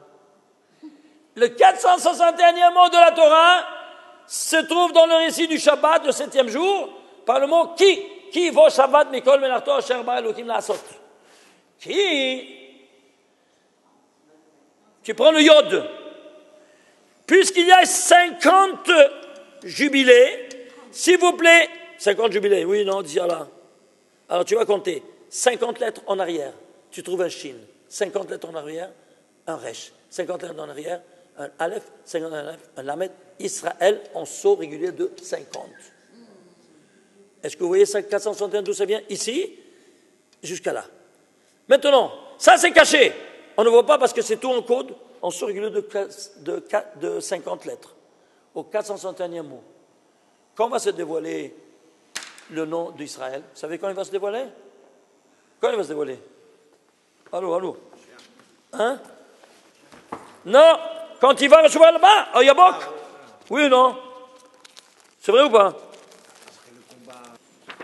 Regardez ici, voilà, voyez ici. Qui va au Shabbat, Mikol, Meoto, Shabbat, ce qui? Ce yod de qui? Tu comptes 50 lettres en arrière, ça sort un Shin, Chevi. 50 en arrière, un reste, 50 lettres, Aleph, 50 lettres, Ahmed. Israël. En saut de 50. Il est caché. Où se dévoile? Où il recevra pour la première fois le nom d'Israël. Ici, dans ce verset-là. Vayomer, il lui dit, Lo Yaakov, tu t'appelleras plus Yaakov encore, mais Shebra ce sera que Israël, car tu as combattu avec l'ange et tu l'as gagné. Ça c'est tu prends ce yod-là, qui est la tête d'Israël, qui apparaît pour la première fois dans la Torah. Quelle lettre c'est? 47 944e lettre de la Torah. Vous entendez? C'est quoi 47 944? Regardez cette précision, comme la montre, pire que la montre au quartz, comme on a vu, avec la racine carrée du 6. 47 940, ce n'est autre que 26 fois 461, 4 fois, pour les 4 mondes.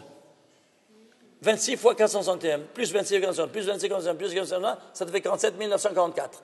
Pour les 4 mondes, qu'on étudie, qu'ils sont dévoilés par la Kabbalah, et qu'on étudie. Alors ça c'est dévoilé. Caché pour le 5e monde qui est caché, qu'on n'étudie pas, et c'est le 461e mot de la Torah. Ouais. Vous vous rendez compte de ça?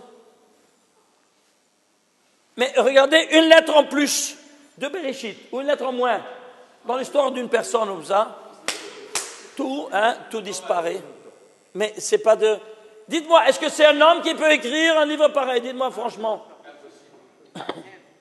Alors qu'il ne vient pas me raconter des bobards, tous ces universitaires-là, de recueil anthologique de récits rabbiniques. Hamorim b'nei Hamorim. Tous des pauvres types. Vous comprenez ça ou pas? C'est aberrant. C'est kofrout. C'est reniement. De quoi? Du message divin. C'est pour cela qu'on veut renier. Le Messie ne vient pas. On veut renier. Je veux venir sauver ces renégats. Alors, qu'est-ce qu'il faut faire? Qu'est-ce qu'il faut faire? Il faut transmettre ces messages-là. Pourquoi j'ai fait ces colis? Pour te faire éclater ces 4 vérités au monde. Quand tu vois ça demain, par exemple, j'ai une conférence au Grand Théâtre de Haïfa. Il m'invite, qui c'est? Le ministère de l'Éducation et les universitaires du Technion de Haïfa. Des professeurs. Ils m'ont téléphoné aujourd'hui cet après-midi. Un professeur d'université qui a fait tchouva. Il était quand même en dehors de la plaque. Quand il a vu ces choses-là, monsieur le rabbin, 3 paires de tefilines apportez-moi. Rashi Rabbenotam et Simoussa Rabba. Même à Minhaj, je vais les mettre. Vous entendez? Mais pourquoi? Parce que eux, des scientifiques, ils voient ces calculs, ils voient ces choses, ils disent, ça ne peut pas être un homme qui peut rédiger un texte pareil. C'est impossible. C'est mathématiquement impossible. Le jeu de probabilité, il est absolument astronomique, que ça puisse tomber. C'est clair? Alors ça, c'est quoi? C'est divin, c'est pas humain. Alors, monsieur le rabbin, donnez-moi tout ce que le Créateur nous commande de faire. Pourquoi nous a pas montré ça dans ma jeunesse? Comme ça, il me disait. C'est clair? Je termine avec ça, une minute. Alors, suivez-moi. Alors, on retourne ici. Attends. Alors, tu comprends maintenant pourquoi le 461e mot? Tu vois ça? Regarde-moi les calculs, les jours et à quoi ça correspond, tous ces paramètres dans la Torah. Ici, 461, et ici, il se trouve à 47 944e lettre de la Torah. Pourquoi? Parce qu'ici, c'est dévoilé, il se dévoile ici pour la première fois, et ici, encore caché. 4 à 1. Et donc, tu es 461. Et ici, c'est 461, qu'est-ce que tu as? Eh bien, on va plus à fond de ça. Regardez. Il te dit, quand tu arrives à la fin de l'Amida, tu dois voir ces 4 mondes d'origine, ces 4 noms divins, Ab, Sagma ou Ben, ces valeurs numériques qui valent 232, tu dois voir le Yod. Le Yod, c'est la base de ces 4 mondes. Vous voyez combien de Yod on a? 4, 5, 6, 7, pardon, 4, 5, 6, 7, 8, 9. 9 par 10?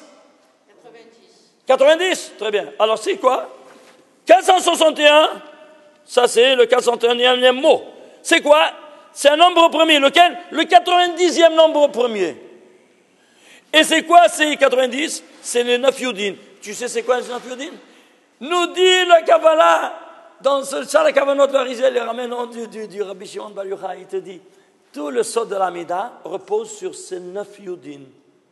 Et c'est pour ça qu'avant de faire un Shalom Bimromav, tu dois voir ces 4 noms divins et tu dois extrapoler dans ta pensée les 9 Yudin. Ça repose toute l'Amida. Tout le secret de l'Amida, il te dit, repose sur ces 9 Yudin. Et pourquoi? Justement parce que ça te rappelle en cause le 469 mots. 469 mots, ça te rappelle toute ta identité. Qui tu es toi? D'où tu proviens? De ces 9 Yudin. Vous comprenez ça ou pas? C'est quand on fait les pas. Avant de faire les 3 pas. Quand on recule. Oui. Malheureusement, tous les Sidurim, ils ne ramènent pas ça parce qu'ils n'ont pas étudié, ils sont des pashtanim, et c'est terminé. Mais si tu prends mais ça, c'est dans le Sidurim de Kabbalah, qu'est-ce que je fasse? Ils n'ont pas, personne ne rapporte ça. Aucun livre, aucun Sidur. C'est malheureux, très malheureux. Et pourtant, il faut acheter. Bon, acheter. Ouais. Moi, je ne vends pas, moi, ça. Je vous envoie là-bas, écrit dans les libraires. Achetez. Vous demandez le... bon, je vais te donner après le nom, comment il s'appelle. Mais Hacharim, vous allez, vous demandez. Le livre de Kabbalah. C'est clair? Alors, tu as ici, à la fin, tu as ici ce schéma-là, et tu vois comment tu dois avoir cette dimension-là, 9 Yudin. C'est clair? C'est de la folie, c'est quelque chose d'incroyable, inimaginable combien on met, quand tu mets en action ça, eh bien tu forces le Mashiach à venir. Pourquoi? Tu vois, je fais ce que tu m'as demandé de faire. Je prie comme tu m'as demandé. Je te fais venir. Alors, si chacun de nous fait ça, on multiplie tous ces messages-là, on le force à venir. C'est clair ou pas? C'est clair? Malheureusement. Alors, bon. merci beaucoup, Rav Manaché. C'est vraiment édifiant.